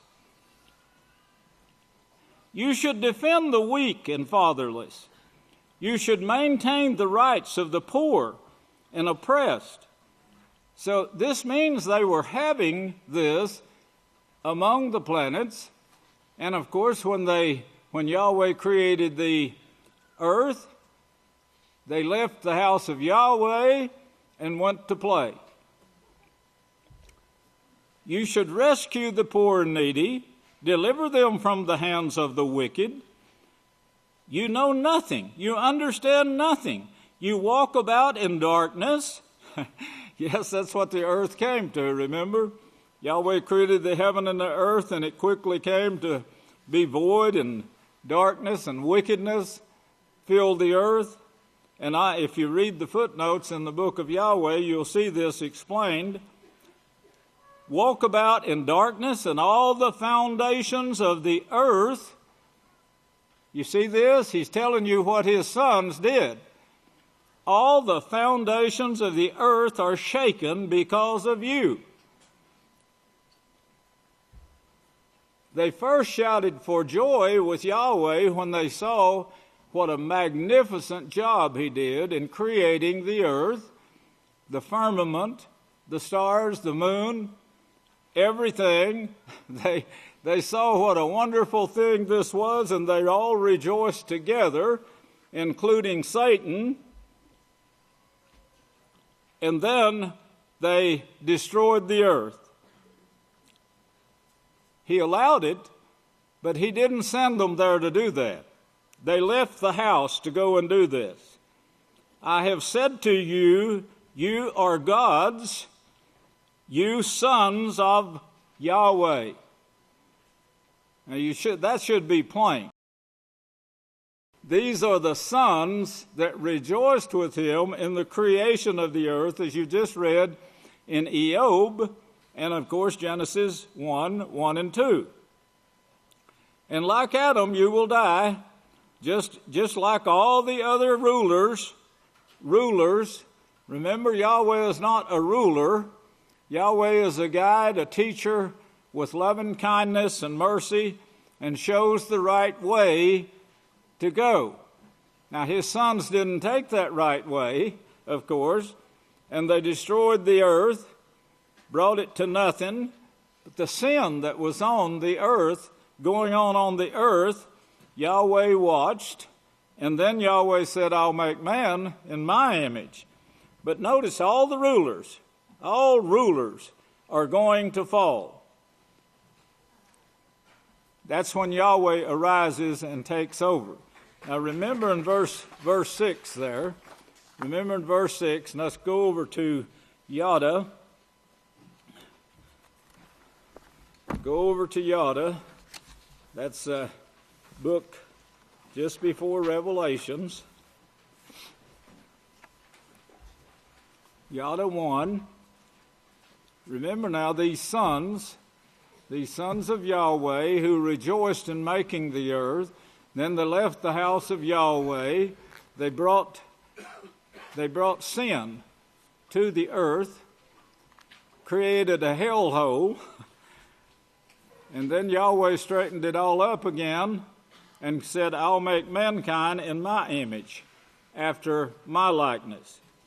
Well, here in Yada now, 1 and verse, let's look at verse 6 first. 1 and verse 6, he says, the Malachim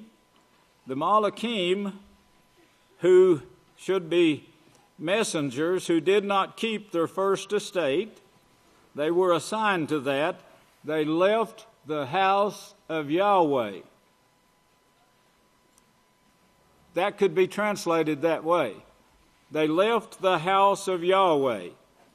He has reserved in everlasting chains under darkness, that same darkness we're seeing displayed in the United States and all nations right now, ignorance, stupidity, without any answer to any problems, until the judgment of that great day, which is shortcoming now. Look back at verse 5. Therefore, I want you to put in remembrance, though you already know this, that Yahweh, having saved the people out of the land of Egypt, afterwards destroyed, that is, made subject to the judge. He judged subject to destruction those who did not believe. He didn't destroy them, but he made it possible, his judgment was they're not fit for the kingdom of Yahweh. And they looked back, they turned, and were cast out of the garden. They left the garden, and left the garden of Yahweh. And Yahweh barred them from it, took life, the book from them, the book of his laws from them. Remember now, Psalms 82:6, these are the sons of Yahweh. Now, if you'll turn over to Daniyl, I want to, and you'll get this, remember what I just brought you, because we got to tie it in with the end time now. The end time, right now, in our time period. Turn over to Daniyl 11. I won't have time to go through this whole chapter, but it deals with, of course, the time period when the Israelites were building this quartet that we see in chapter 7 of Revelation, and how they built it. The leader, get this now, the leader, the Vatican, that is guiding the earth right now. There's a summit called, it's not just Paul Yliyah, Vatican also is host to host talk by Radical Population Council. You know what the Radical Population Council is? It's getting rid of 4 billion people. Now this meeting now is set for February the 27th to March the 1st. I'd appreciate anything you find on this, anything you see in the news or anything. Don't think that somebody else might tell me. Get it to me. With the invitation of Yliyah, and the president of the Global Footprint Network, the Vatican will bring in 3 high-ranking overpopulation ideologists who fear no means of limiting population growth on an international basis. Now that's the council right now that is already set for February.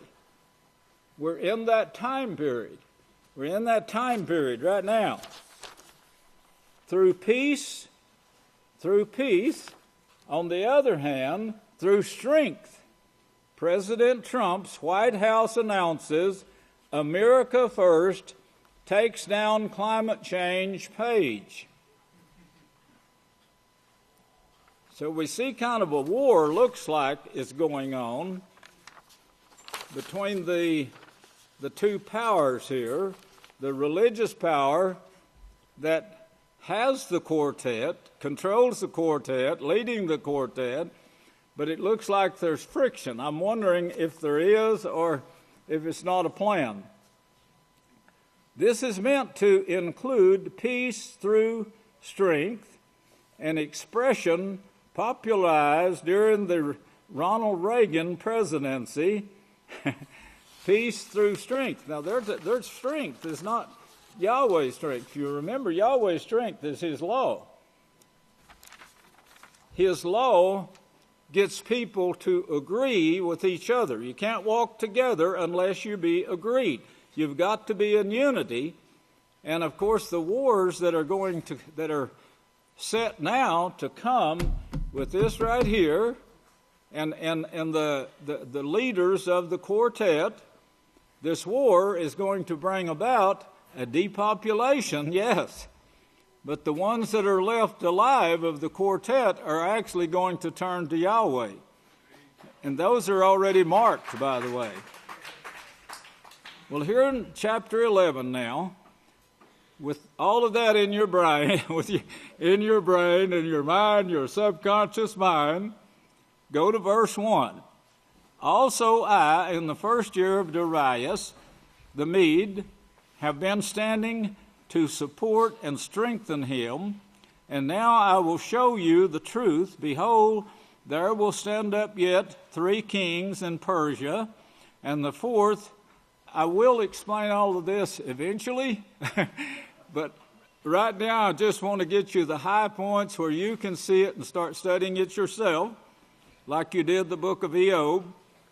And now I will show you the truth.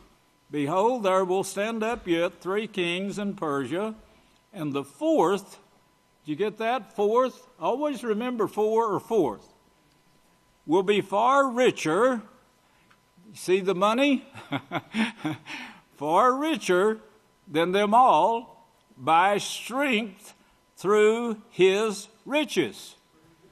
By strength through his riches, he will stir up all against the realm of Greece. This is terribly mistranslated. We're working on it now to try to make sure that everything is straightened out before I bring it. Then the mighty king will stand up, who will rule with great authority and do according to his will. And when he has stood up, his kingdom will be broken and will be divided toward the four winds.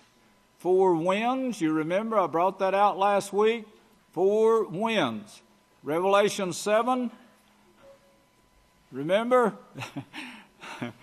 Hold your place right there and look back to Revelation 7.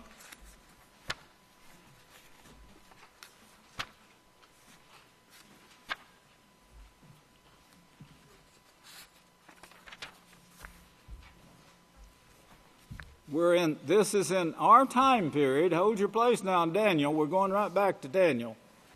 I'm going to set up a settlement here on the grounds, and they're going to start producing these little tags that goes in the book of Yahweh for the 2 billion people that's coming here. That'll save a lot of time.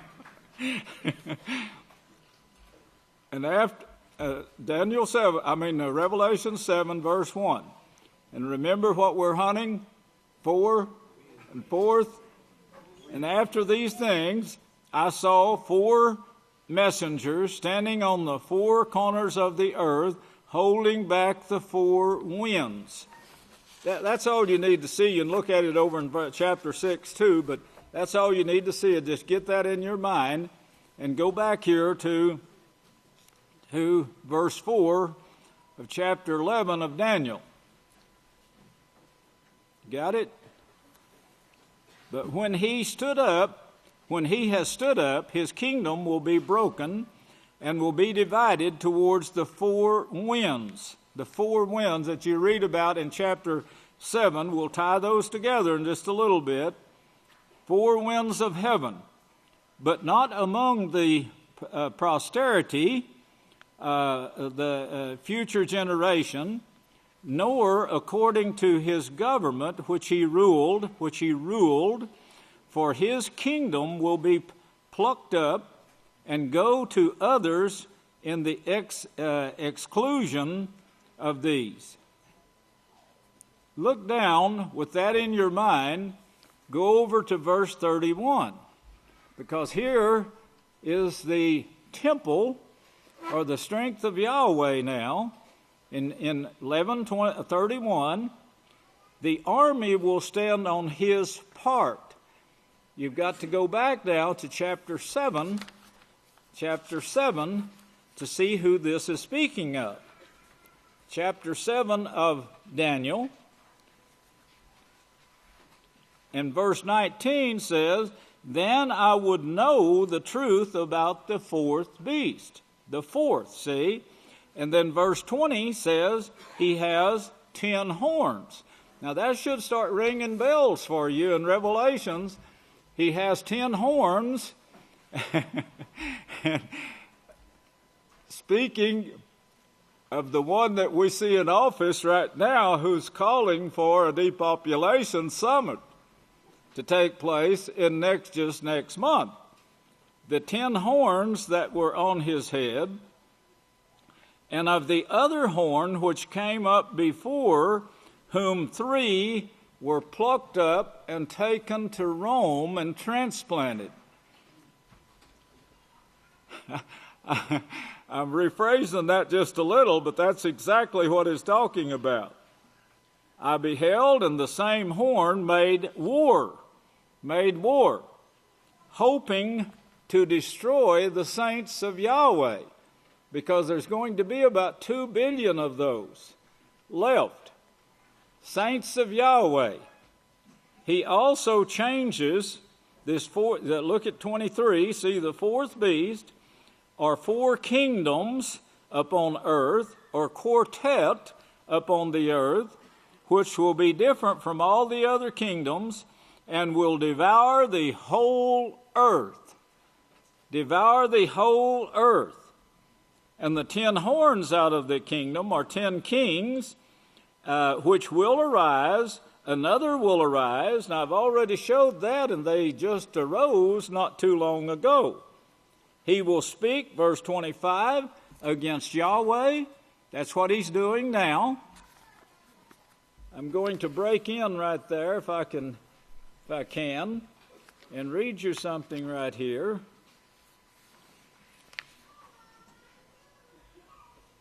Pope declares prophets of doom wanting only the usual fare.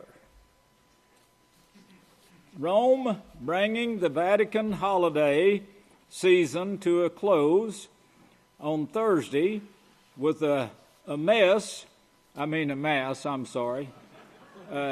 Okies do that. They have slips of tongues. But it's bringing it to a mass. For the Feast of Epitome, Pope Francis delivered a strong homily on a holy longing for God. Notice it's not for Yahweh, and they admit they took the name Yahweh out of the Bible, which I brought out in this article. It's made it so plain, this news article, that's being run by 66,180. It's more than that now. It's probably 67,000. It's rising really quickly, I'm told. Pope Francis delivered this homily on a holy longing for God as the answer to prophets' doom who think nothing can change and stubbornly cling to the usual fare. Now, I don't know if you caught that or not, but he's the Vatican, and you've got to get this in your mind to understand why we believe the prophecies. We believe the prophecies because they're coming to pass, right? They tell of the nuclear bombs. They tell of the increase in knowledge. They tell of the year, 1934. The prophecies give you everything, and all of those prophets have come to pass. If the Vatican could change things, as they're saying we don't have to let this go the way the prophets have said it's going to. We can change all of this ourselves. Well, why haven't they changed it? Why did they even invent the nuclear bomb that can burn the earth? And now we have the nuclear bomb that can burn the earth. Is anyone taking it away? No, they're talking about depopulation. Now you can see the man's trying to cover your eyes with a mask. The lead weight that Zechariah said, put a lid on it so they can't speak. And they did. For 1,500 years, they took the Bible away from the people. Destroyed the temple. The army stood on his part, 1131. Daniyl 1131. The army stood on his part. They polluted the temple. They took all the wealth, killed 2 billion or 3 million people, destroyed the city of Jerusalem, and killed everyone who came to keep the feast of Yahweh, trying to wipe out all Sabbath keepers. Did it work? No. And here the house of Yahweh is reestablished. If they could have stopped anything, if the Vatican could stop what they wanted to, they would have stopped the house of Yahweh. And they tried and they failed. Because we stubbornly cling to Yahweh, he said, to the prophecies. We don't follow after these gods. Let me read you just a little bit more of this. I want you to know the way, as Yahweh showed in Daniyl, he speaks evil words against Yahweh's prophets, tries to wear them out, destroy them. They persecuted the prophets before they moved to Rome and after they moved to Rome. And then Hitler killed 6 million himself, Sabbath keepers, people who would not eat pork, killed them all, 6 million of them, hoping to wipe us out, wipe out Sabbath keepers, wipe out the parents who were going to bring forth the witness that Satan knew and the gods knew was going to take place. Yes, they knew that Yeshua was going to be born too. Remember? And they tried to kill him. The Pope uses that and said these people weren't paying attention to these prophets of doom. They looked for another way, so they came and found Jesus, who they know is a false god, the word Jesus. They came to hunt Yeshua and to make it known that he needed to get out of this land and go on to Egypt to fulfill this next prophecy. He turns that around and makes out like they left the prophets of Yahweh and they found another way. That same sermon was brought right over there on that stage by a man in Canada before he left the house of Yahweh. And I called him to my office and I said, "Why did you not read the next scripture?" And I showed him the next scripture. It wasn't another way at all. And Yeshua said, "You must keep the commandments." He deliberately passed it up, the way the Vatican is doing today when he gives these cute little letters to the Pope to read. Epitome celebrates the New Testament story of the three wise men, or Magi, who went in search of an infant Jesus. His name wasn't Jesus, Pope. This is a false god. This is a god that Yahweh says don't worship or you will die. Don't be evil like the gods.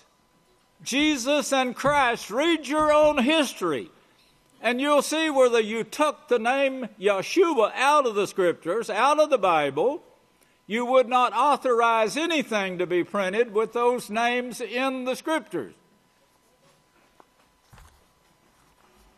The Pontiff said they were guided by a positive inner restlessness which left them open to something new.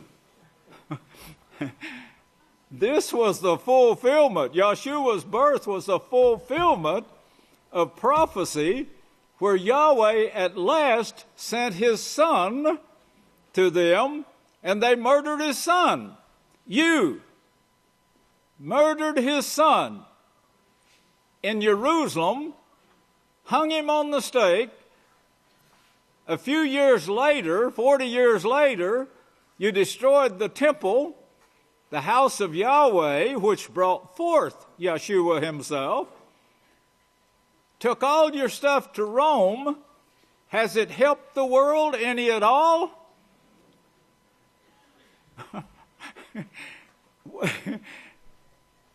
Here you got all nations fixing to go to war to burn the earth. You've lined this up. This has taken you 6,000 years to line up all of these nations. You got the bombs ready to burn the earth. All of the quartet has them and ready to use them at your command. As Donald Trump said, I'm going to quote this, but as Donald Trump said, when I say to you, you've got all of this standing against you, what the hell do you have to lose to repent and turn to Yahweh? That's what Donald Trump said. And I quote this to Donald Trump too, because the whole world right now, the only way you could change these prophecies, you got it lined up and ready to burn right now. The only way you could change this is repent and turn to Yahweh, be converted. Praise Yahweh. You can't change it by war. War just brings on another war. And I have an idea that somebody's waiting to pull the trigger. They showed that box was given to Donald Trump now, and they're ready to pull the trigger.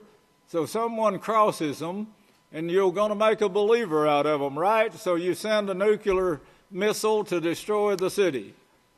Well, another nuclear missile will probably be fired before that one ever hits the ground.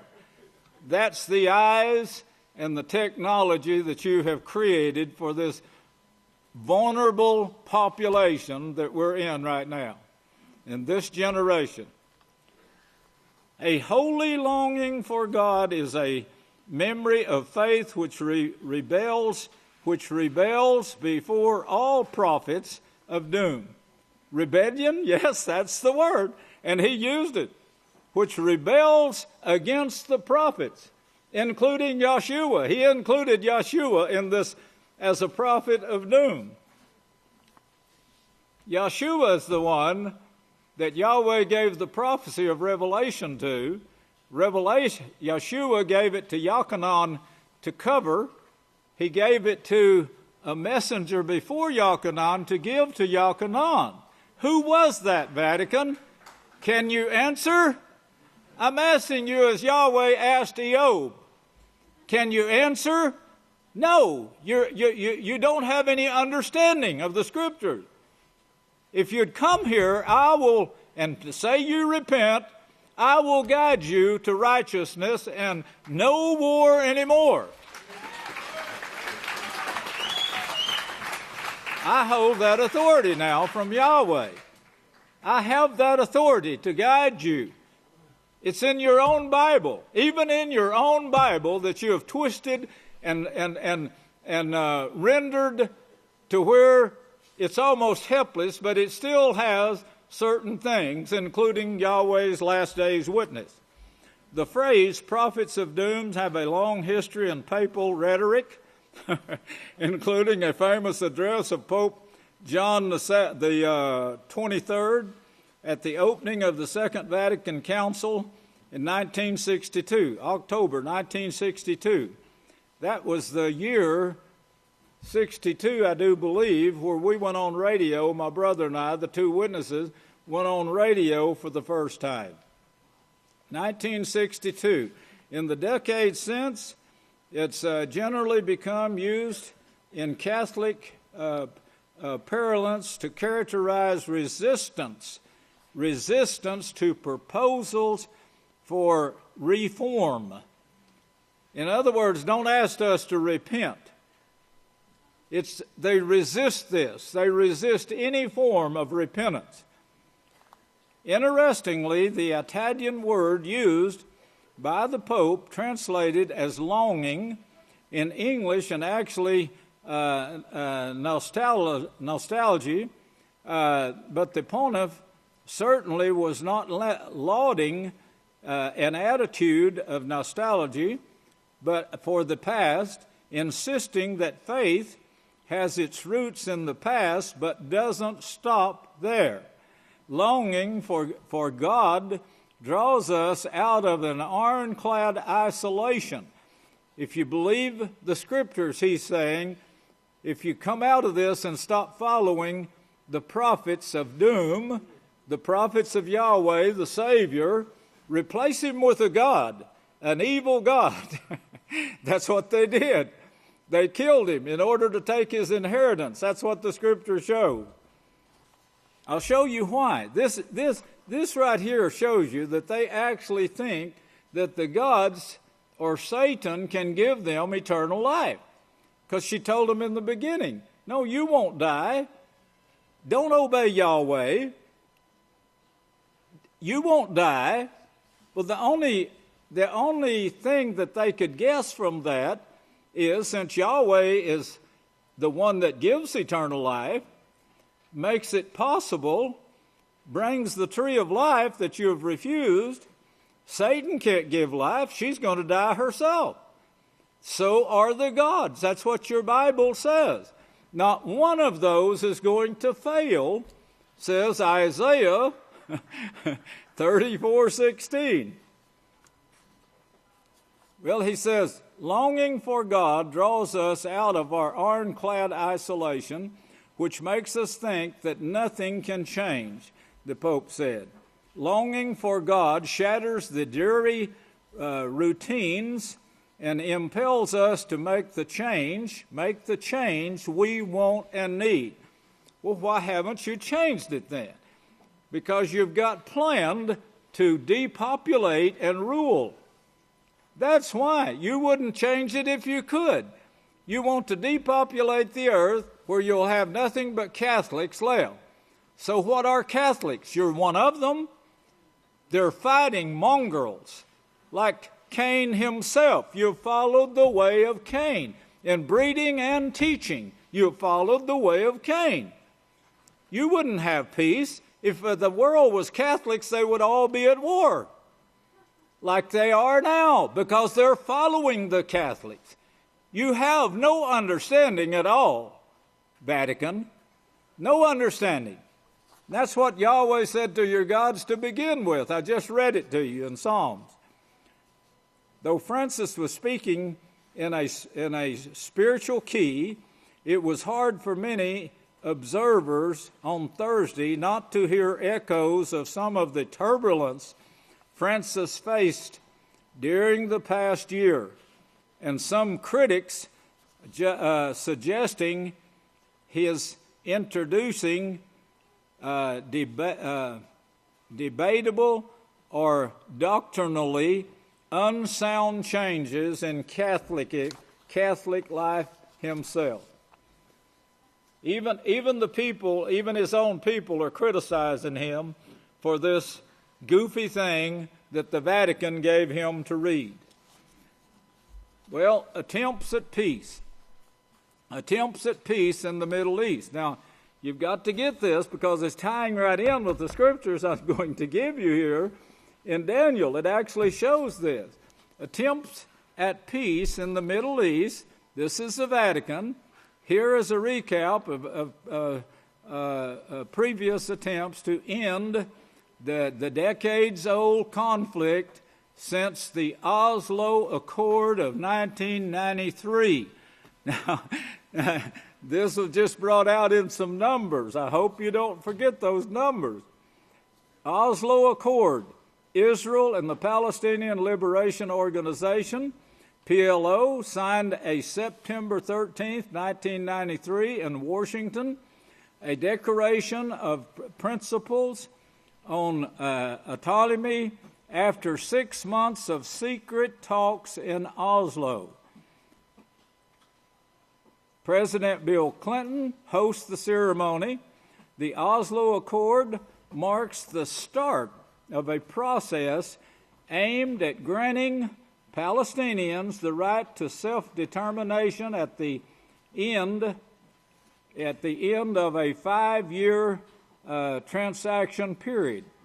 Their signatories won the Nobel Peace Prize. Now, those signatories actually won the Nobel Peace Prize. Where was the peace? Where is it? They're still fighting over it. That's been 20 years ago. Nothing has been done. Well, now, Yahweh already showed that it was going to be shut down in the midst, which was 3.5 years, and that's the exact time that Netanyahu, and I have it right here in my hand in an article, that Netanyahu stopped it.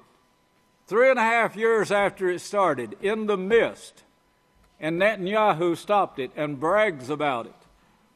Well, now they're going to start it again, and he's mad about it. The signatories win the Nobel Peace Prize, but the agreement does not achieve a final settlement. 2 subsequent agreements include the Oslo II deal. 2 more things here. Result in limited Palestinian autonomy in Gaza and the West Bank, and initial pullback by Israeli troops. In July 1994, PLO leader Yasser Arafat returns to Gaza from 27 years in exile and establishes the Palestinian Authority. It's called the Paix. Israeli Prime Minister Yitzhak Rabin is assassinated a year later, that's 1995, by the Jewish extremists exposed to the peace process called YWYE plantation. On October 23, 1998, a deal was signed at Y Plantation in the United States that called for the gradual Israeli withdrawal. Well, are they withdrawing? No. This is the peace. This is what they won the Nobel Peace Prize on. There's no withdrawal. In fact, they keep taking more, making more settlements.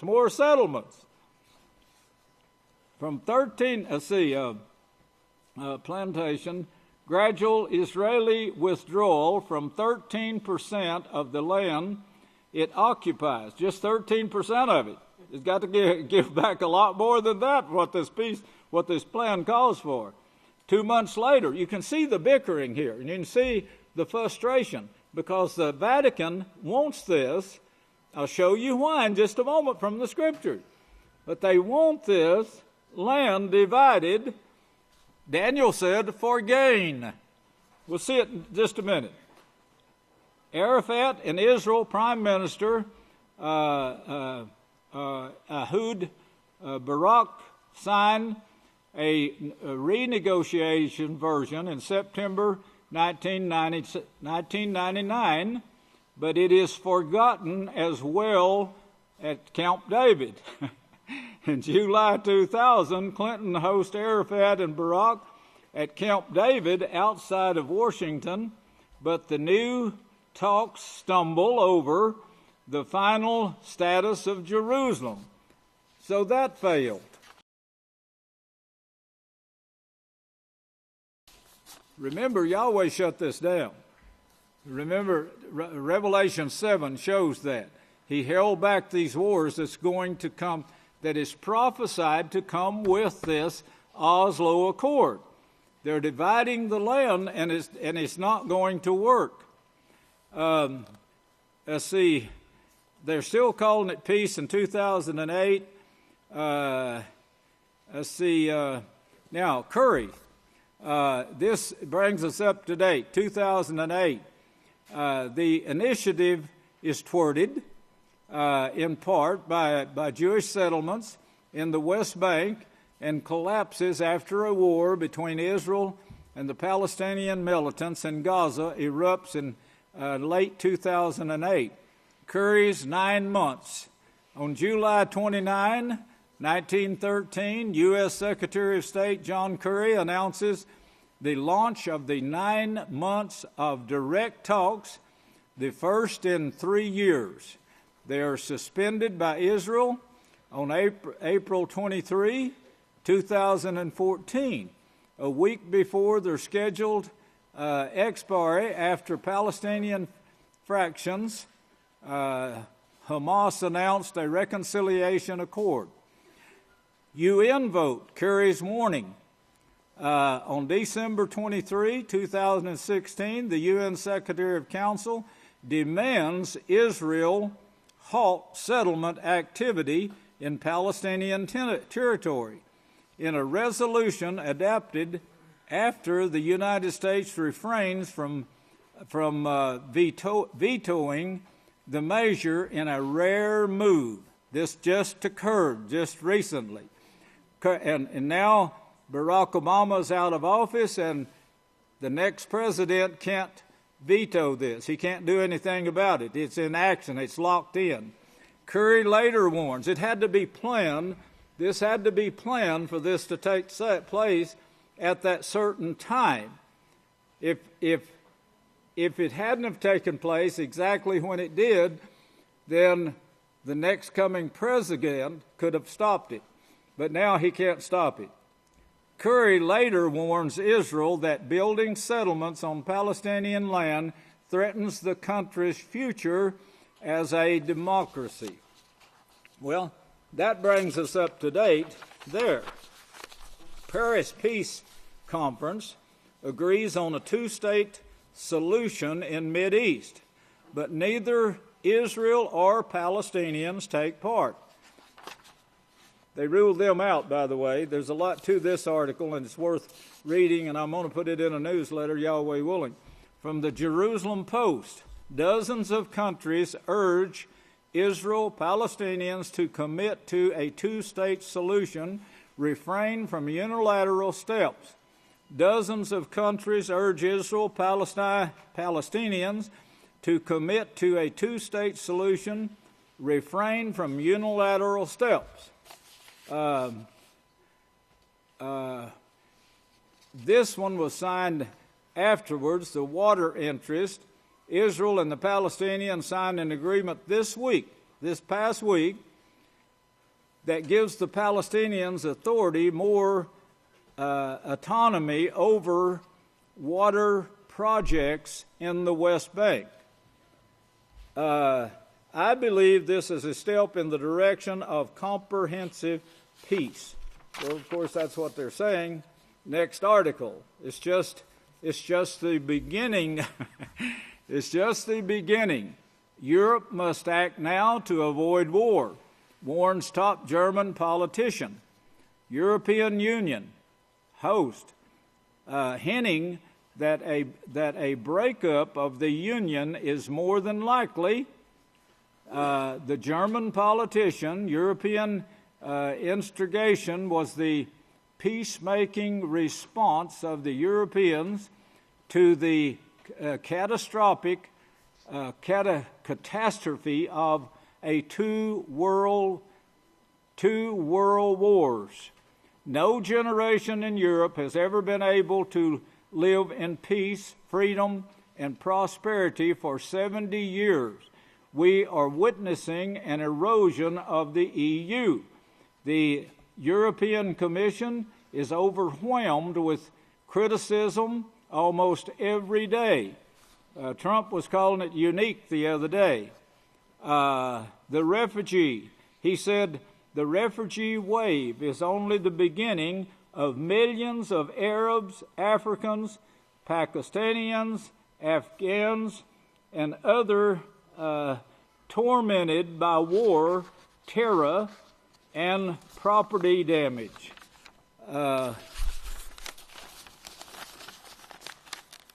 This is like threatening symptoms, only making them worse. Africa, the Middle East, and even Asia. He says, but also in terms of the security policy, Europe threatens to fail as a team player, and no single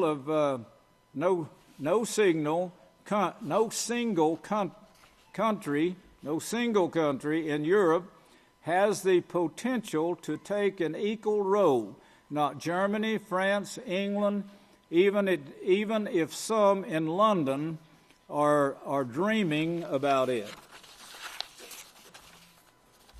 That is worth reading. Attempts at peace in the Middle East. Now, here we see Palestinian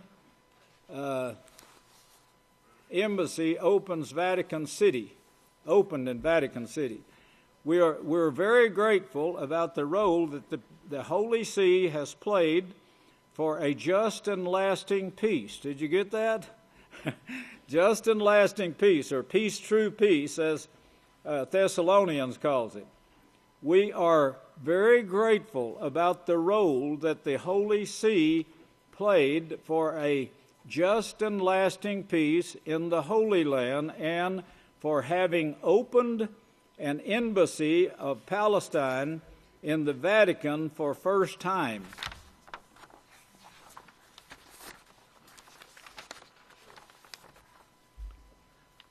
Full text of Paris Peace Conference, closing declaration, over 70 countries, but not the Ukraine, declared negotiated solution, as their solution, with two-state, Israel and Palestinians, living side by side in peace and security, is the only way to achieve enduring peace.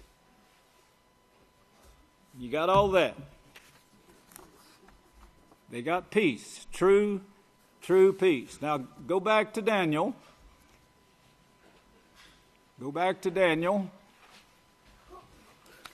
We're just in chapter 7, where it shows the fourth beast of Revelation 17 and 18. The fourth beast, he speaks out against Yahweh and the house of Yahweh, which hangs on to the prophecies and showing, we're the only ones showing that the prophecies are coming true. The Christian preachers that used to stand up against some evil, they're afraid to open their mouth about what the prophets say, and anyone can read these prophecies. They might not understand them, but they could at least see that they're coming true, the ones that have come true so far. Well, here in 11:31, we see that they destroy the temple. They destroy the house of Yahweh. They move it to to Rome. Now look on down to verse 38. But in his estate, he will honor the gods of war. In his estate. This is the Vatican, of course. The fourth beast of Daniel 7, we just read it, who comes against Yahweh and the prophets. And that's exactly what they're coming against right now. It's not a new thing. As we saw, Pope John, the 23rd, he brought out the same thing. That's what the article said. Now Pope Francis is given the same letter to read in this time period, saying, forget about the prophecies, forget about the prophets, forget about the Savior Yeshua. Put a God in his place, an evil God in his place. Follow the gods. You won't die. That's what Satan said. They're dying all over the world, as you can see, but you won't die. But in his estate he will honor the gods of wars, gods Elohim, unknown to his fathers. He will honor with gold and silver and precious stones and pleasant things.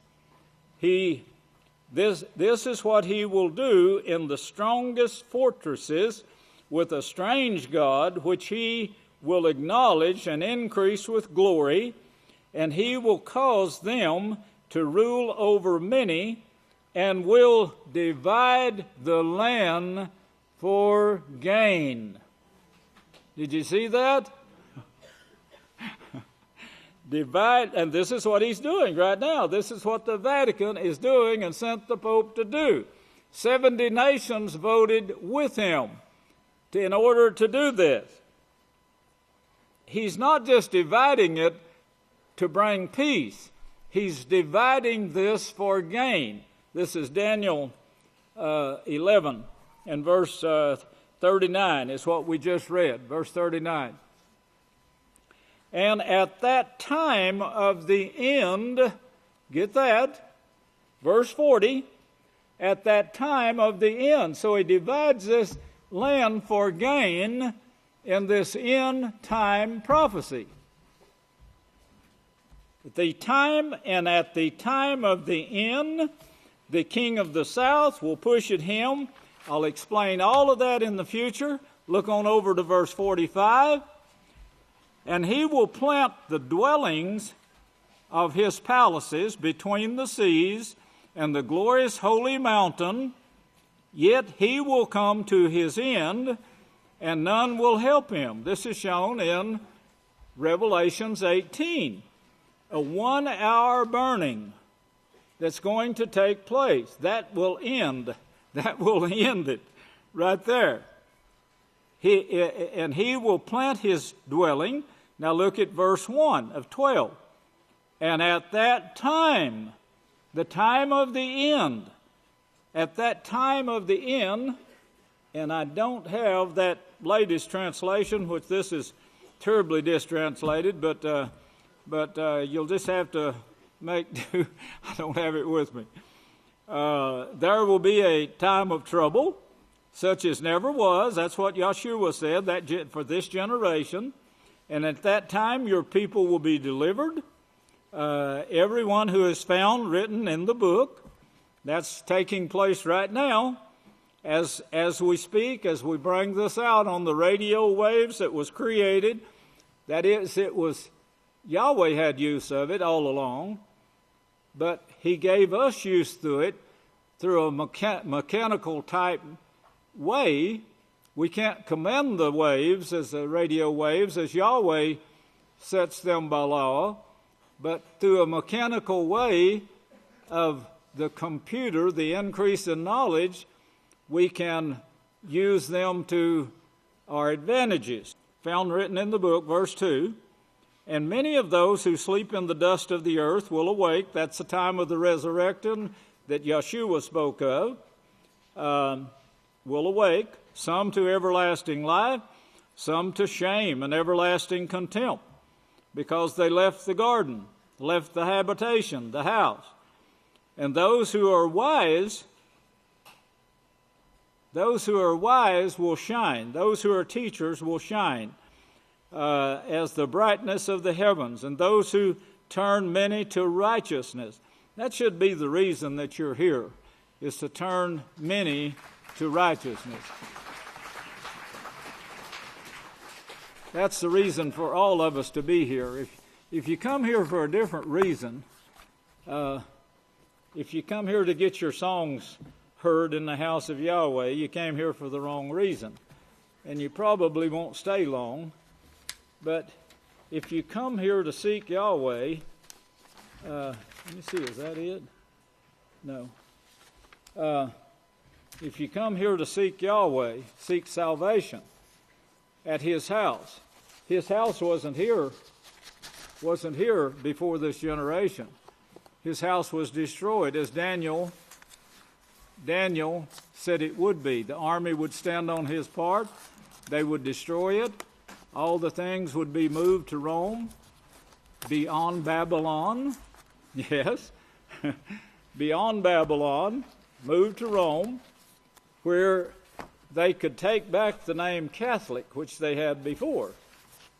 Take back the name Catholic. That's they were Coptic Catholic, Egypt Catholic, and then they moved to Rome. Now they're Roman Catholic. But they destroyed the temple. They destroyed what they called the temple. They had already changed the name from House of Yahweh to Temple. They didn't destroy it. They moved it. Every stone was removed. And, of course, all the artifacts inside the house of Yahweh was moved. All of that is a matter of history of Titus, the son of Vespasian, who was also a butcher of the saints of Yahweh. They moved it to Rome, and that's where it stands today. And the Vatican, which is the city of Rome that leads the kings of the earth, Revelation 17:18, he's the leader of the kings, religions of the earth. It's more like a forceful rule instead of lead. He rules them, and they find ways to overcome them. And, of course, they use the armies, the winds of war. They're using that to get their way, and have for years. The Roman army they owned. They don't own these, but they got control over them. They got control over the United States. The Vatican has control, much control here in the United States. The passing of the sodomy law through the Supreme Court should show anyone that. They control the schools, what can be taught in the schools and what can't be taught in the school. They control the courts of the United States. They're the ones that pass the laws for the United States. They're men in Congress and the governments of the United States. All the municipal system is run by the Vatican. They're the ones that pass the laws because they control the law passers in the United States. And if someone steps out of line, they merely squash him. They have records of his life from birth on, and they search those records. They searched my record when they were trying to destroy the house of Yahweh. You know what? It was clean.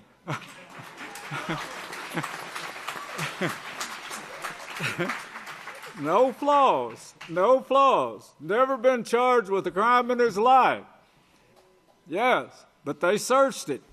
And that's the way they do all the politicians. And they say now that everyone, by the time he reaches the age of a certain age, 18 I believe it is, he could go to prison for life.